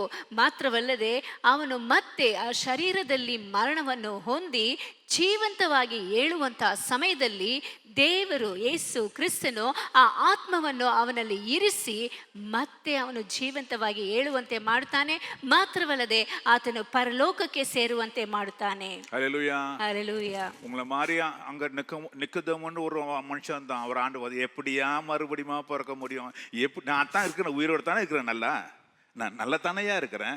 இப்போ போய் திருப்பியும் மறுபடியும் பிறக்கணும் சொல்றீங்களே, நான் எனக்குள்ள நல்ல ஆவியெல்லாம் இருக்குது. யோ, உங்களுக்குள்ள இருக்கிற ஆவி அது மனுஷ ஆவி, அது செத்து போற ஆவி. அதுல ஜீவன் இல்லை, பாவத்திலே மரித்திருக்கின்றாய். சோ அது என்ன பண்ணணுமா, ஜலத்தினாலும் ஆவியினாலும் ஒருவன் பிரவாவிட்டால் அவன் தேவனுடைய ராஜ்யத்தை காண மாட்டான். ಇಲ್ಲಿ ನಿಕೋದೇಮ ಎಂಬುವಂತ ವ್ಯಕ್ತಿಯು ಹೇಳುತ್ತಾನೆ, ನಾನು ಜೀವಂತವಾಗಿದ್ದೇನೆ, ನಾನು ಮತ್ತೆ ಹುಟ್ಟುವುದು ಹೇಗೆ? ನಾನು ಜೀವಂತವಾಗಿರುವುದಾಗಿ ಇರುವಾಗಲೇ ಮತ್ತೆ ಹುಟ್ಟಬೇಕು ಎಂದು ಹೇಳುತ್ತಿರಲ್ಲ, ಇದು ಹೇಗೆ ಸಾಧ್ಯ ಎಂಬುದಾಗಿ ಕೇಳುತ್ತಾನೆ. ಆಗ ದೇವರು ಯೇಸು ಕ್ರಿಸ್ತನು ಹೇಳುವಂತ ಮಾತು, ನೀರಿನಿಂದಲೂ ಆತ್ಮನಿಂದಲೂ ಮತ್ತೆ ಹುಟ್ಟದೆ ಹೋದರೆ ಆತನು ಜೀವಂತವಾಗಿರುವುದಕ್ಕೆ ಸಾಧ್ಯವಿಲ್ಲ, ಪರಲೋಕವನ್ನು ಪ್ರವೇಶಿಸುವುದಕ್ಕೆ ಸಾಧ್ಯವಿಲ್ಲ ಎಂಬುದಾಗಿ ಹೇಳುತ್ತಾನೆ. ஹல்லேலூயா, ஹல்லேலூயா, ஹல்லேலூயா. ஹல்லேலூயா. நீ உயிரோடு இருக்கும் பொழுதே முதலாவது பிறந்தோம்யா, தேவனுடைய ஆவியிலே நாம் உயிர்ப்பிக்கப்பட வேண்டும். அந்த ஆவி நம்முடைய செத்து போன இந்த ஆத்மாவை அது முதலாவது உயிர்ப்பிக்கப்பட வேண்டும். ஆவியினாலும் ஒருவன் ஜலத்தினாலும் பிரபாவிட்டான் தேவனுடைய ராஜ்யத்திலே பிரவேசிக்க மாட்டான். ನಾವು ಜೀವಂತವಾಗಿ ಇರುವಂತ ಸಮಯದಲ್ಲಿಯೇ ಮತ್ತೆ ಹುಟ್ಟಬೇಕು ಮತ್ತು ಈ ಆತ್ಮವನ್ನು ಪುನರುಜ್ಜೀವನಗೊಳಿಸಬೇಕು, ಅದು ಪುನರುತ್ಥಾನ ಹೊಂದಬೇಕು. ಆಗ ಮಾತ್ರವೇ ನಾವು ಪರಲೋಕಕ್ಕೆ ಹೋಗುವುದಕ್ಕೆ ಸಾಧ್ಯ ಉಂಟು. ಮಾತ್ರವಲ್ಲದೆ ಒಬ್ಬನು ಆತ್ಮನಿಂದಲೂ ನೀರಿನಿಂದಲೂ ಆತನು ಹುಟ್ಟದೆ ಹೋದರೆ ಪರಲೋಕಕ್ಕೆ ಪ್ರವೇಶಿಸುವುದಕ್ಕೆ ಸಾಧ್ಯವಿಲ್ಲ ಎಂಬುದಾಗಿ ದೇವರ ವಾಕ್ಯವು ಹೇಳುತ್ತದೆ. ஹல்லேலூயா. ಹಲ್ಲೆಲೂಯಾ. ஆப்பிரிக்கால ஒரு விதமான ஒரு ஃபிஷ் இருக்குது. ಆಫ್ರಿಕಾ ದೇಶದಲ್ಲಿ ಒಂದು ರೀತಿಯಾದಂಥ ಮೀನು ಉಂಟು. நார்மலா பாருங்க, ஃபிஷ் தண்ணியில தான் இருக்கும்.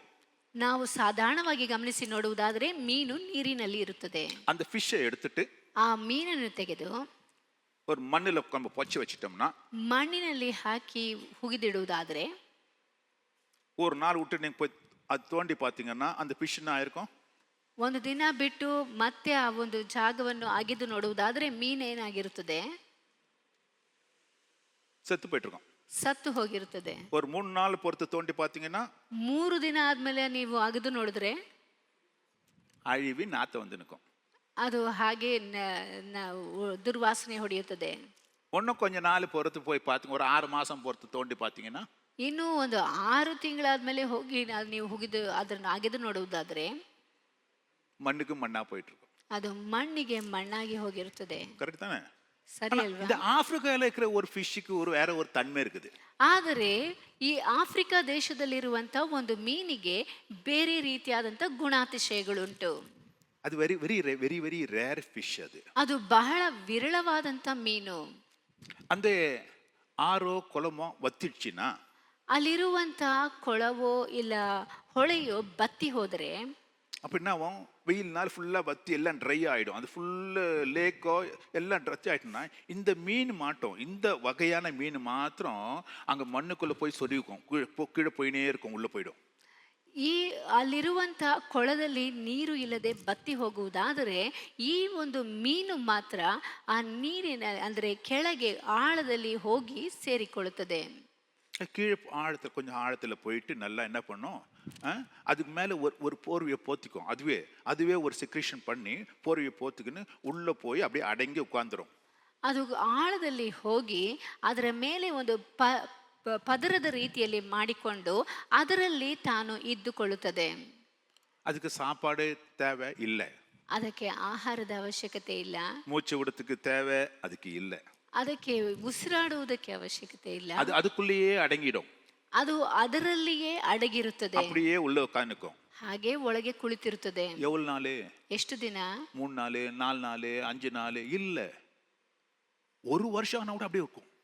ಅದು 3 ದಿನ 4 ದಿನ ಈ ರೀತಿಯಾಗೆಲ್ಲ 1 ವರ್ಷವಾದರೂ ಹಾಗೆ ಇರುತ್ತದೆ. மேலெல்லாம் காஞ்சி எல்லாமே காஞ்சி போயிட்டு இருக்கும், ಮೇಲೆಲ್ಲ ಎಲ್ಲವೂ ಒಣಗಿ ಹೋಗಿರುತ್ತದೆ. அதுக்கப்புறம் 1 வருஷம் பொறுத்து மழை பெய்யுது, 1 ವರ್ಷದ ನಂತರ ಮಳೆ ಸುರಿಯುತ್ತದೆ. மழை வந்த உடனே ಮಳೆ ಬಂದ ತಕ್ಷಣ தண்ணீர் ரொம்புது, ಅಲ್ಲಿ ನೀರು ತುಂಬುತ್ತದೆ. இந்த ஃபிஷ் உள்ள ಒಂದು ஃபிஷ் ಒಳಗೆ ಇದ್ದಂತ ಆ ಮೀನು நம்ம நினைச்சிருப்போம் அது கருவாடா ஆயிருக்கும்னு, ನಾವು ತಿಳ್ಕೊಳ್ತೀವಿ ಅದು ಒಣ ಮೀನಾಗಿರುತ್ತದೆ ಎಂಬುದಾಗಿ. ஆனா இப்போ ಕ್ಲೀನಾ மேல வந்து நீச்சல் அடிச்சுன்னு போயினே இருக்கும். ಈಗ ಮೆತ್ತಗೆ ಮೇಲಕ್ಕೆ ಬಂದು ಈಜು ಹೊಡೆಯುತ್ತಾ ಇರ್ತದೆ. இரண்டாம் வருகையில ಎರಡನೆಯ ಬರೋವಣದಲ್ಲಿ இயேசு வருகிற பொழுது ಯೇಸು ಕ್ರಿಸ್ತನು ಬರುವಾಗ கிறிஸ்துவுக்குள் மரித்தவங்க ಕ್ರಿಸ್ತನಲ್ಲಿ ಸತ್ತಂತವರು முதலாவது எழுந்திருப்பாங்க. ಮೊದಲನೇದಾಗಿ ಎಬ್ಬಿಸಲ್ಪಡುವರು. ஹல்லேலூயா, ಹಲ್ಲೆಲೂಯಾ, ஹல்லேலூயா. ಹಲ್ಲೆಲೂಯಾ. பாருங்க, ஏன் அதுக்குள்ள ஜீவன் இருந்தது, இந்த ஃபிஷ்க்குள்ள என்ன இருந்தது? ಯಾಕೆಂದರೆ ಆ ಒಂದು ಮೀನಿನಲ್ಲಿ ಜೀವವಿತ್ತು, ஜீவன் அதுக்குள்ள இருந்ததுயா. ಜೀವವು ಅದರಲ್ಲಿ ಇತ್ತು. வேதம் அதுதான் சொல்லுது. ಸತ್ಯವೇದವು ಅದನ್ನೇ ಹೇಳುತ್ತದೆ. ரோமர் 8:11 ರೋಮಾಪುರದವರಿಗೆ ಬರೆದ ಪತ್ರಿಕೆ 8:11 ವಾಕ್ಯದಲ್ಲಿ கிறிஸ்துவை மரித்தோரின் எழுப்பினவருடைய உங்களிலே வாசமாயிருக்கிற, பாருங்க, ஆவியின் உங்களிலே வாசமாயிருக்கிற ஆவியினாலே, அந்த கிறிஸ்துவுடைய ஆவியினாலே, உன்னிலே வாசமாயிருக்கிற அந்த கிறிஸ்துவுடைய ஆவியினாலே, ನಿಮ್ಮಲ್ಲಿ ವಾಸವಾಗಿರುವಂತ ಆ ಕ್ರಿಸ್ತನ ಆತ್ಮನಿಂದ ಎಂಬುದಾಗಿ ಹೇಳಲ್ಪಟ್ಟಿದೆ. அந்த மழை வரும்போது, ಆ ಮಳೆಯು ಬರುವಾಗ அது சத்தம் கேட்டு இந்த ஃபிஷ் மேல வருதியா. ಆ ಶಬ್ದವನ್ನು ಕೇಳಿ ಈ ಒಂದು ಮೀನು ಹೊರಕ್ಕೆ ಬರುತ್ತದೆ. 1 கொரிந்தியர் புத்தகத்துல 15ஆம் அதிகாரத்தில் 51ஆம் வசனம் சொல்லுகிறது. 51 வாசிக்கிறேன் பாருங்க. 1 ಕೊರಿಂಥ 15ನೇ ಅಧ್ಯಾಯ 51ನೇ ವಾಕ್ಯದಿಂದ, இதோ ஒரு ரகசியத்தை நான் உங்களுக்கு சொல்றேன். ಇದು ನಿಮಗೆ ಒಂದು ಗುಪ್ತವಾದ ಸಂಗತಿಯನ್ನು ಹೇಳುತ್ತೇನೆ. நாம் நித்திரை அடைவது இல்லை, ನಾವೆಲ್ಲರೂ ನಿದ್ರೆ ಹೋಗುವುದಿಲ್ಲ. ஹல்லேலூயா, ಹಲ್ಲೆಲೂಯಾ. ஏன் அதுக்குள்ள ஜீவன் இருக்கிறது.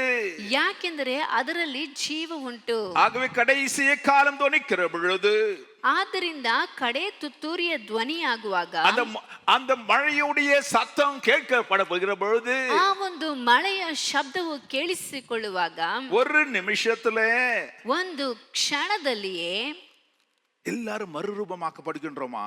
ಎಲ್ಲರೂ ರೂಪಾಂತರಗೊಳ್ಳುತ್ತಾರೆ. பாருங்க, முதல்ல மரித்தோர் அழிவில்லாதவர்களாய் எழுந்திருப்பாங்க. ಮೊಟ್ಟ ಮೊದಲನೇದಾಗಿ ಸತ್ತವರು ನಿರ್ಲಯರಾಗಿ ಎಬ್ಬಿಸಲ್ಪಡುವರು. இப்போ சரீரம் என்ன சரீரம்? ಈಗ ಶರೀರವು ಯಾವ ಶರೀರವು? அழிவுள்ளதாகி இது அழியாமையும், ಲಯವಾಗುವ ದೇಹವು ನಿರ್ಲಯವಾಗಿಯೂ, சாவுக்கு ஏதுவாயிருக்கு இது சாவாமையும் தரித்துக் கொள்ளும். ಮರಣಕ್ಕೆ ಇರುವಂತ ಈ ಶರೀರವು ಅಮರತ್ವವನ್ನು ಧರಿಸಿಕೊಳ್ಳುತ್ತದೆ. அப்பொழுது மரணம் ஜெயமாக விழுங்கப்படும். ಆಗ ಮರಣವು ಜಯವಾಗಿ ಇಲ್ಲಿ ಹೇಳಲ್ಪಡುತ್ತದೆ. ஹல்லேலூயா. ಹಲ್ಲೆಲೂಯಾ. செத்து போனவங்க உயிரோடு எழுந்துக்கிறாங்க. ಸತ್ತಂತವರು ಜೀವಂತವಾಗಿ எழுತ್ತಾರೆ. ஆண்டவர் வருகளே, நான் இன்னும் அந்த இடத்துல நான் உயிரோடு இருந்தேன்னா, ஒரு வேளை ஆண்டவர் வந்துட்டான்னு வச்சுக்க, நாளைக்கு வந்துட்டா நம்ம எல்லாம் உயிரோடு இருப்போன்ற ஒரு நம்பிக்கை தான், இல்லைங்களா? ஒரு வேளை நம்ம செத்து போயிட்ட பிறகு ஆண்டவர் வந்தாருன்னா நம்ம சரீரம் என்ன ஆயிடும்? அவர் சத்தத்தை கேட்ட உடனே அந்த மீன் மாதிரி உள்ள ஒரு என்ன ஆகும்? இப்போ அது ஏன்னா அதுக்குள்ள ஜீவன் இருக்குது. இயேசு கிறிஸ்துடைய ஜீவன் அதுக்குள்ள இருக்குது. பாருங்க, நமக்குள்ள இயேசு கிறிஸ்து ஜீவன் இருக்குது. அந்த சத்தம் கேட்ட உடனே லபக்கன் மேல வந்துட்டு சரன்னு மேல வந்துடும். அப்ப இப்பொழுது அப்ப இந்த சரீரம் என்ன சரீரம் சொல்லுது? அழியாமை சரீரம், சாவாமை சரீரம். ಇಲ್ಲಿ ನಾವು ಜೀವಂತವಾಗಿರುವುದಾದರೆ ಒಂದು ವೇಳೆ ಯೇಸು ಕ್ರಿಸ್ತನು ಬಂದರೆ ಏನಾಗುವುದು ಮಾತ್ರವಲ್ಲದೆ, ನಾವು ಸತ್ತಂತ ದೇಹಗಳು ಅದು ಸಮಾಧಿಯಲ್ಲಿ ಇಡಲ್ಪಟ್ಟಿರುವಂಥ ಸಮಯದಲ್ಲಿ ಲಯವಾಗುವುದಕ್ಕೆ ಇರುವಂಥ ಆ ಶರೀರಗಳು ಯೇಸುವಿನ ಆ ಒಂದು ಬರೋವಣದಲ್ಲಿ, ಯೇಸು ಬರುವಂಥ ಸಮಯದಲ್ಲಿ ಅದು ಅಮರತ್ವಕ್ಕಾಗಿ ಮತ್ತು ನಿರ್ಲಯಕ್ಕಾಗಿ ಎದ್ದು ನಿಲ್ಲುವಂತದ್ದಾಗಿ ಕಾಣಲ್ಪಡುತ್ತದೆ. இது இரண்டாவது உயிர் தெழுதல். மனுஷனுக்கு இரண்டாவது சரீரத்திலே உண்டாவது, சரீரத்திலே உண்டாவது ரெண்டாவது உயிர் தெழுதல். அப்போ உயிரோடு இருக்கிற நானு, அப்போ அந்த உயிர் தெழுதல் இருக்குதுமா அப்படின்னு நீங்க கேட்டீங்கன்னா, உனக்கும் தான் உண்டு அந்த உயிர் தெழுதல். ನಾವು ಆ ಒಂದು ರೀತಿಯಾಗಿ ಜೀವಂತವಾಗಿ ಹೇಳುವಂಥದ್ದು ಮನುಷ್ಯನಿಗೆ ಎರಡನೆಯ ಒಂದು ಪುನರುತ್ಥಾನವಾಗಿ ಕಂಡು ಬರುತ್ತದೆ. ಅದು ಸತ್ತಂತವರಿಗೆ ಮಾತ್ರವಲ್ಲದೆ ಜೀವಂತವಾಗಿರುವಂತ ನಮಗೂ ಆಗಬೇಕಾ ಎಂಬುದಾಗಿ ನೀವು ಕೇಳಬಹುದು. ಜೀವಂತವಾಗಿರುವಂತ ನಮಗೂ ಸಹ ಆ ಒಂದು ಶಾರೀರಿಕವಾದಂತ ಪುನರುತ್ಥಾನದ ಅವಶ್ಯಕತೆ ಇದೆ. ಎಲ್ಲರಿಗುಮಾ? ಎಲ್ಲರಿಗೂ ಇದೆಯಾ? ಇಲ್ಲ. ಇಲ್ಲ. யாருக்கு ஆண்டவுடைய ஆவி உயிர்ப்பிக்கப்பட்டு முதல் உயிர்த்தெழுதல்ல அவன் மறுபடியும் பிறந்திருந்தால் தேவனுடைய ஆவி அவனுக்குள்ள இருந்தா அவன் காத்து நிற்பான். அவனுக்கு இரண்டாவது உயிர்த்தெழுதல் தேவைப்படுகின்றது. ஆகவே இயேசு வருகிற பொழுது இந்த சரீரம் இம்மை பொழுதிலே இது மாற்றப்படுகின்றதா. நீ பிசிக்கலா சாவாமே இந்த சரீரம் அங்கே மாற்றப்படுகின்றது. நீ மாடோடு கூட பரலோகத்திலே எழுந்து போவாய். ಅಲ್ಲಿ ಸತ್ತಂತವರಿಗೆ ಆತನ ಬರೋವಣದಲ್ಲಿ ಅವರು ಮತ್ತೆ ಜೀವಂತವಾಗಿ ಎದ್ದು ಹೋಗುವರು. ಆದರೆ ಜೀವಂತವಾಗಿರುವಂತವರಿಗೆ ಇದೇ ಶರೀರವ ಎಂಬುದಾಗಿ ಕೇಳಬಹುದು. ಆದರೆ ದೇವರು ಆ ಶರೀರವನ್ನು ಆತನು ಬರುವಂತ ಸಮಯದಲ್ಲಿ ರೆಪ್ಪೆ ಪಡೆಯುವಂತ ಆ ಒಂದು ಕ್ಷಣಾರ್ಧದಲ್ಲಿ ಪ್ರತಿಯೊಬ್ಬರ ಅಂದರೆ ಆತನಿಂದ ಆತ್ಮನಲ್ಲಿ ಪುನರುತ್ಥಾನ ಹೊಂದಿದಂತ ಜನರಿಗೆ ಮಾತ್ರವೇ ಆ ಶಾರೀರಿಕವಾದಂತ ಪುನರುತ್ಥಾನವು ಕೊಡಲ್ಪಡುತ್ತದೆ. ஹல்லேலூயா, ஹல்லேலூயா, ஹல்லேலூயா, ஹல்லேலூயா. ஆண்டவருடைய உயிர் தெழுதலை பங்கு பெறும்படியாய் கடந்து வந்திருக்குதானே சகோதரனே சகோதரியே, நீ உயிர்ப்பிக்கப்பட்டிருக்கின்றாயா என்று யோசித்து பாரு. ಯೇಸು ಕ್ರಿಸ್ತನ ಪುನರುತ್ಥಾನದ ಹಬ್ಬವನ್ನು ಆಚರಿಸುವುದಕ್ಕೆ ಬಂದಿರುವಂತ ಸಹೋದರನೇ ಸಹೋದರಿಯೇ, ನೀನು ನಿನ್ನ ಆತ್ಮದಲ್ಲಿಯೂ புனருத்தான ಹೊಂದಿದೆಯಾ ಎಂಬುದಾಗಿ ಗಮನಿಸಿ ನೋಡು. நாமும் உயிர்ப்பிக்கப்பட வேண்டும். நாமும் என்ன பண்ணணும்? அங்கு மறுபடியுமாய் பிறக்க வேண்டும். ನಾವು ಸಹ ಪುನರುತ್ಥಾನ ಹೊಂದಬೇಕು, ಮತ್ತೆ ಹುಟ್ಟಬೇಕಾಗಿದೆ. நீ மறுபடியுமாய் பிறவாவிட்டால், நீ முதலாவது உயிர்த்தெழுதலே உன்னுடைய ஆவி ஆனது அங்கே உன்னுடைய ஆத்மாவானது உயிர்ப்பிக்கப்படாமல் நீ இருந்தா செகண்ட் உயிர்த்தெழுதல்ல நிச்சயமாய் நீ இருக்க மாட்டே. ನಿನ್ನ ಆತ್ಮವು ಪುನರುತ್ಥಾನ ಹೊಂದದೆ ಹೋಗಿರುವುದಾದರೆ ಆ ಒಂದು ಎರಡನೆಯ ಪುನರುತ್ಥಾನದಲ್ಲಿ ನಿನ್ನ ದೇಹವು ಅಲ್ಲಿ ಪುನರುತ್ಥಾನ ಹೊಂದುವುದಕ್ಕೆ ಸಾಧ್ಯವಿಲ್ಲ. ನಾನು முடிக்க முடியாது வாஞ்சிக்கின்றேன். ನಾನು ಮುಗಿಸಲು ಬಯಸುತ್ತೇನೆ. எபேசியர் 4:30 ரொம்ப அருமையா சொல்லுது. ಎಫೆಸದವರಿಗೆ ಬರೆದ ಪತ್ರಿಕೆ 4ನೇ ಅಧ್ಯಾಯ 30ನೇ ವಾಕ್ಯದಲ್ಲಿ ಹೇಳಲ್ಪಟ್ಟಿದೆ, நீங்கள் மீட்கப்படுகிற நாளுக்கென்று முத்திரையாக பெற்ற தேவனுடைய பரிசுத்த ஆவி. இப்போ உடைய ஆவி, தேவனுடைய ஆவி உனக்கு வந்திருந்தா தான் செகண்ட் ரெசரக்ஷன். இதுதான் நமக்கு ஃபர்ஸ்ட் சீல் போட்டு அனுப்புறாரு. யாரு பிறந்திருக்கிறாங்களோ, இயேசுக்குள்ளே யார் யார் பிறந்திருக்கிறாங்களோ, யார் யார் தேவனுடைய ஆவி பெற்றிருக்கிறாங்களோ, யார் யாருக்குள்ளே இயேசு கிறிஸ்துடைய ஆவி இருக்குதோ அவங்களுக்கெல்லாம் ஒரு சீல் போட்டு, நீ முத்திரையாய் பெற்றதான இந்த பரிசுத்த ஆவி எதுக்குன்னா நீ செகண்ட் ரிசரக்ஷன்ல காணப்படும்படியாக ಆತನಲ್ಲಿಯೇ ವಿಮೋಚನೆಯ ದಿನಕ್ಕಾಗಿ ಮುದ್ರೆ ಹೊಂದಿದ್ದೀರಲ್ಲ ಎಂಬುದಾಗಿ ಹೇಳಲ್ಪಟ್ಟಿದೆ. ಹಾಗಾದರೆ ಆತನು ಪ್ರತಿಯೊಬ್ಬರಿಗೂ ಮತ್ತೆ ಜೀವಂತವಾಗಿ ಏಳಬೇಕೆಂಬುದಾಗಿ ಹೇಳಿ ಆತನು ಮುದ್ರೆಯನ್ನು ಹಾಕಿದ್ದಾನೆ. ಆಗ ಮಾತ್ರವೇ ಆತನ ಬರೋವಣದಲ್ಲಿ ನಾವು ಜೀವಂತವಾಗಿ ಹೇಳುವುದಕ್ಕೆ ಸಾಧ್ಯವಾಗುತ್ತದೆ. ஆகவே இந்த முத்திரையை போட்டுட்டா நான் அப்படி செகண்ட்ல வந்துடுவேன்னு நினைக்காது. ஏன்னா அது துக்கப்படுத்தாதீங்கன்னு வேதம் சொல்லுது. துக்கப்படுத்திட்டு அவர் உன்னை விட்டு போயிட்டாருன்னா நிச்சயமா உனக்கு செகண்ட் ரெசெஷன்ல இடமே இல்லை. ನನಗೆ ದೇವರು ಮುದ್ರೆ ಹಾಕಿದ್ದಾನೆ ಎಂಬುದಾಗಿ ಹೇಳಿ ತಾತ್ಸರ ಮಾಡಬೇಡಿ. ಯಾಕೆಂದರೆ ಸತ್ಯವೇದದ ವಾಕ್ಯವು ಹೇಳುತ್ತದೆ, ದೇವರ ಪವಿತ್ರಾತ್ಮನನ್ನು ದುಃಖಪಡಿಸಬೇಡಿರಿ ಎಂಬುದಾಗಿ. ಆತನನ್ನು ನಾವು ದುಃಖಪಡಿಸುವುದಾದರೆ ಪವಿತ್ರಾತ್ಮನು ನಮ್ಮನ್ನು ಬಿಟ್ಟು ಹೋಗುತ್ತಾನೆ. ಆಗ ಆತನ ಮುದ್ರೆಯು ನಮ್ಮಿಂದ ಹೋಗುತ್ತದೆ. ಆತನ ಬರೋವಣದಲ್ಲಿ ನಾವು ಪುನರುತ್ಥಾನ ಹೊಂದುವುದಕ್ಕೆ ಸಾಧ್ಯವಿಲ್ಲ. எவ்வளவு பெரிதான ரட்சிப்பை குறித்து கவலையற்று இருப்போமேனால் வரும் தண்டனைக்கு எப்படி தப்பித்துக் கொள்வோம்? ನಾವು ಇಷ್ಟು ದೊಡ್ಡ ರಕ್ಷಣೆಯನ್ನು ಕುರಿತಾಗಿ ನಾವು ಚಿಂತಿಸದೆ ಇರುವುದಾದರೆ ಬರುವಂತ ದಂಡನೆಯಿಂದ ತಪ್ಪಿಸಿಕೊಳ್ಳುವುದಕ್ಕೆ ಸಾಧ್ಯವಿಲ್ಲ. கண்களை மூடி ஜெபிப்போம். ಕಣ್ಣುಗಳನ್ನು ಮುಚ್ಚಿ ಪ್ರಾರ್ಥಿಸೋಣ. உயிர்த்தெழுதலுக்காக ஆண்டோடைய உயிர்த்தெழுதலை கொண்டாடும்படியாய் வந்து கொண்டிருக்கதான சகோதரே சகோதரி, உன்னுடைய உயிர்த்தெழுதலை, உன்னுடைய ஆவிக்குரிய உயிர்த்தெழுதலை நீ மறுபடியுமாய் பிறக்க வேண்டும் என்பதை அறிந்திருக்கின்றாயோ? அப்படி இல்லை என்றால் இதுவே உனக்கு சமயம். நீ ஆண்டவரே, நான் மறுபடியுமாய் பிறக்க வேண்டும், என்னை முழுதுமாய் ஒப்பு கொடுக்கின்றேன், பாவத்திலே மரித்திருக்கிற என்னை சுவாமி நீர் கர்த்தாவே ஆண்டை தூய்மைப்படுத்தி என்னை உம்முடைய பிள்ளையாய் மாற்றும் என்று நாம் சொல்லுவோமேனால் அந்த பரிசுத்த ஆவியானவர் நமக்குள்ளே வந்து தங்குவார். ನಾವು ಮತ್ತೆ ಹುಟ್ಟಬೇಕು ಮತ್ತು ನಾವು ಆತನನ್ನು ದುಃಖಪಡಿಸುತ್ತಾ ಅದೇ ಪಾಪದಲ್ಲಿ ಇರುವುದಾದರೆ, ಅದನ್ನು ಬಿಟ್ಟು ನಾವು ದೇವರ ಕಡೆಗೆ ತಿರುಗಿಕೊಳ್ಳುವುದಾದರೆ, ಆತನು ತನ್ನ ಆತ್ಮವನ್ನು ನಮ್ಮಲ್ಲಿ ಇರಿಸಿ ನಮ್ಮನ್ನು ಪುನರುಜ್ಜೀವನಗೊಳಿಸುವ ಆತನಾಗಿ ಕಾಣಲ್ಪಡುತ್ತಾನೆ. நம்ம இங்கிருந்து கடந்து போகும்போது நிச்சயத்தோடு கடந்து போவோம். ನಾವು ಇಲ್ಲಿಂದ ಹೋಗುವಾಗ ಒಂದು ನಿಶ್ಚಯದೊಂದಿಗೆ ಹೋಗೋಣ. இயேசு மாத்திரமல்ல, நானும் கூட 2வது வருகையிலே அவரோடு காணப்படுவேன். எனக்கும் ஒரு சரீரம் கொடுக்கப்படும். என்னுடைய சரீரமும் அது தேவனுக்குரிய சரீரமாக இருக்கும். அது அழியாமை பெற்றுக்கொள்ளும், அது சாவாமையை பெற்றுக்கொள்ளும். நானும் பரலோகத்தின் வாசியாக ஆண்டோடு கடந்து போவேன். நான் உயிர்த்தெழுந்து நான் அவரோடு கடந்து போவேன் என்று சொல்லி, தேவ ஜனமே, நாம் முதலாவது நம்ம ஆராய்ந்து பார்த்து ஆண்டோடைய ஆவி நமக்குள்ளே இருக்கிறதா பார்ப்போம். 2வது, அது துக்கப்படுத்தி அதை துரத்தி விட வேண்டாம். ஆண்டவரே, நான் அதை துக்கப்படுத்த வேண்டாம். ஆண்டவரே, அதை நான் பிடித்து கொண்டிருப்பேன் என்று சொல்லி ஒரு நிச்சயத்தோடு கடந்து போவோம். கர்த்தர் உங்களை ஆசீர்வதிப்பாராக. எங்களை அதிகமாக நேசிக்கிறார்கள் பிதாவே, இந்த அருமையான இந்த காரியத்துக்காக உமக்கு ஸ்தோத்திரம்.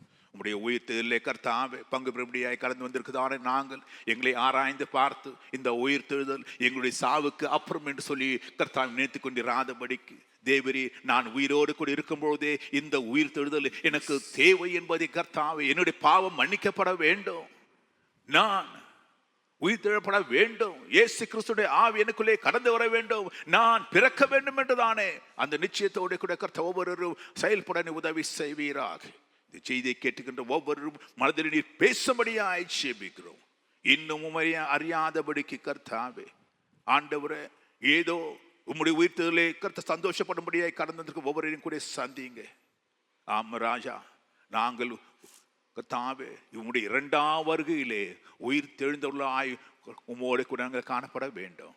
உதவி செய்யும். வந்துகிற எல்லா பிள்ளைகள் நிறைவாய் ஆசீர்வாதத்தை கொடுத்து கர்த்தாவே நடத்துவீராக. இந்த கர்த்தாவே, the joy of resurrection, let it go to them, O God Jesus. Bless everyone. In Jesus' precious name I pray. Amen. ನನ್ನ ಮನವೇ ಯೆಹೋವನ ಕೊಂಡಾಡು, ನನ್ನ ಸರ್ವೇಂದ್ರ ಪವಿತ್ರ ನಾಮಕ್ಕೆ ಸ್ತುತಿ. ನನ್ನ ಮನವೇ ಯೆಹೋವನ ಕೊಂಡಾಡು, ಆತನು ಮಾಡಿದ ಉಪಕಾರ ಒಂದನ್ನು ಮರೆಯಬೇಡ.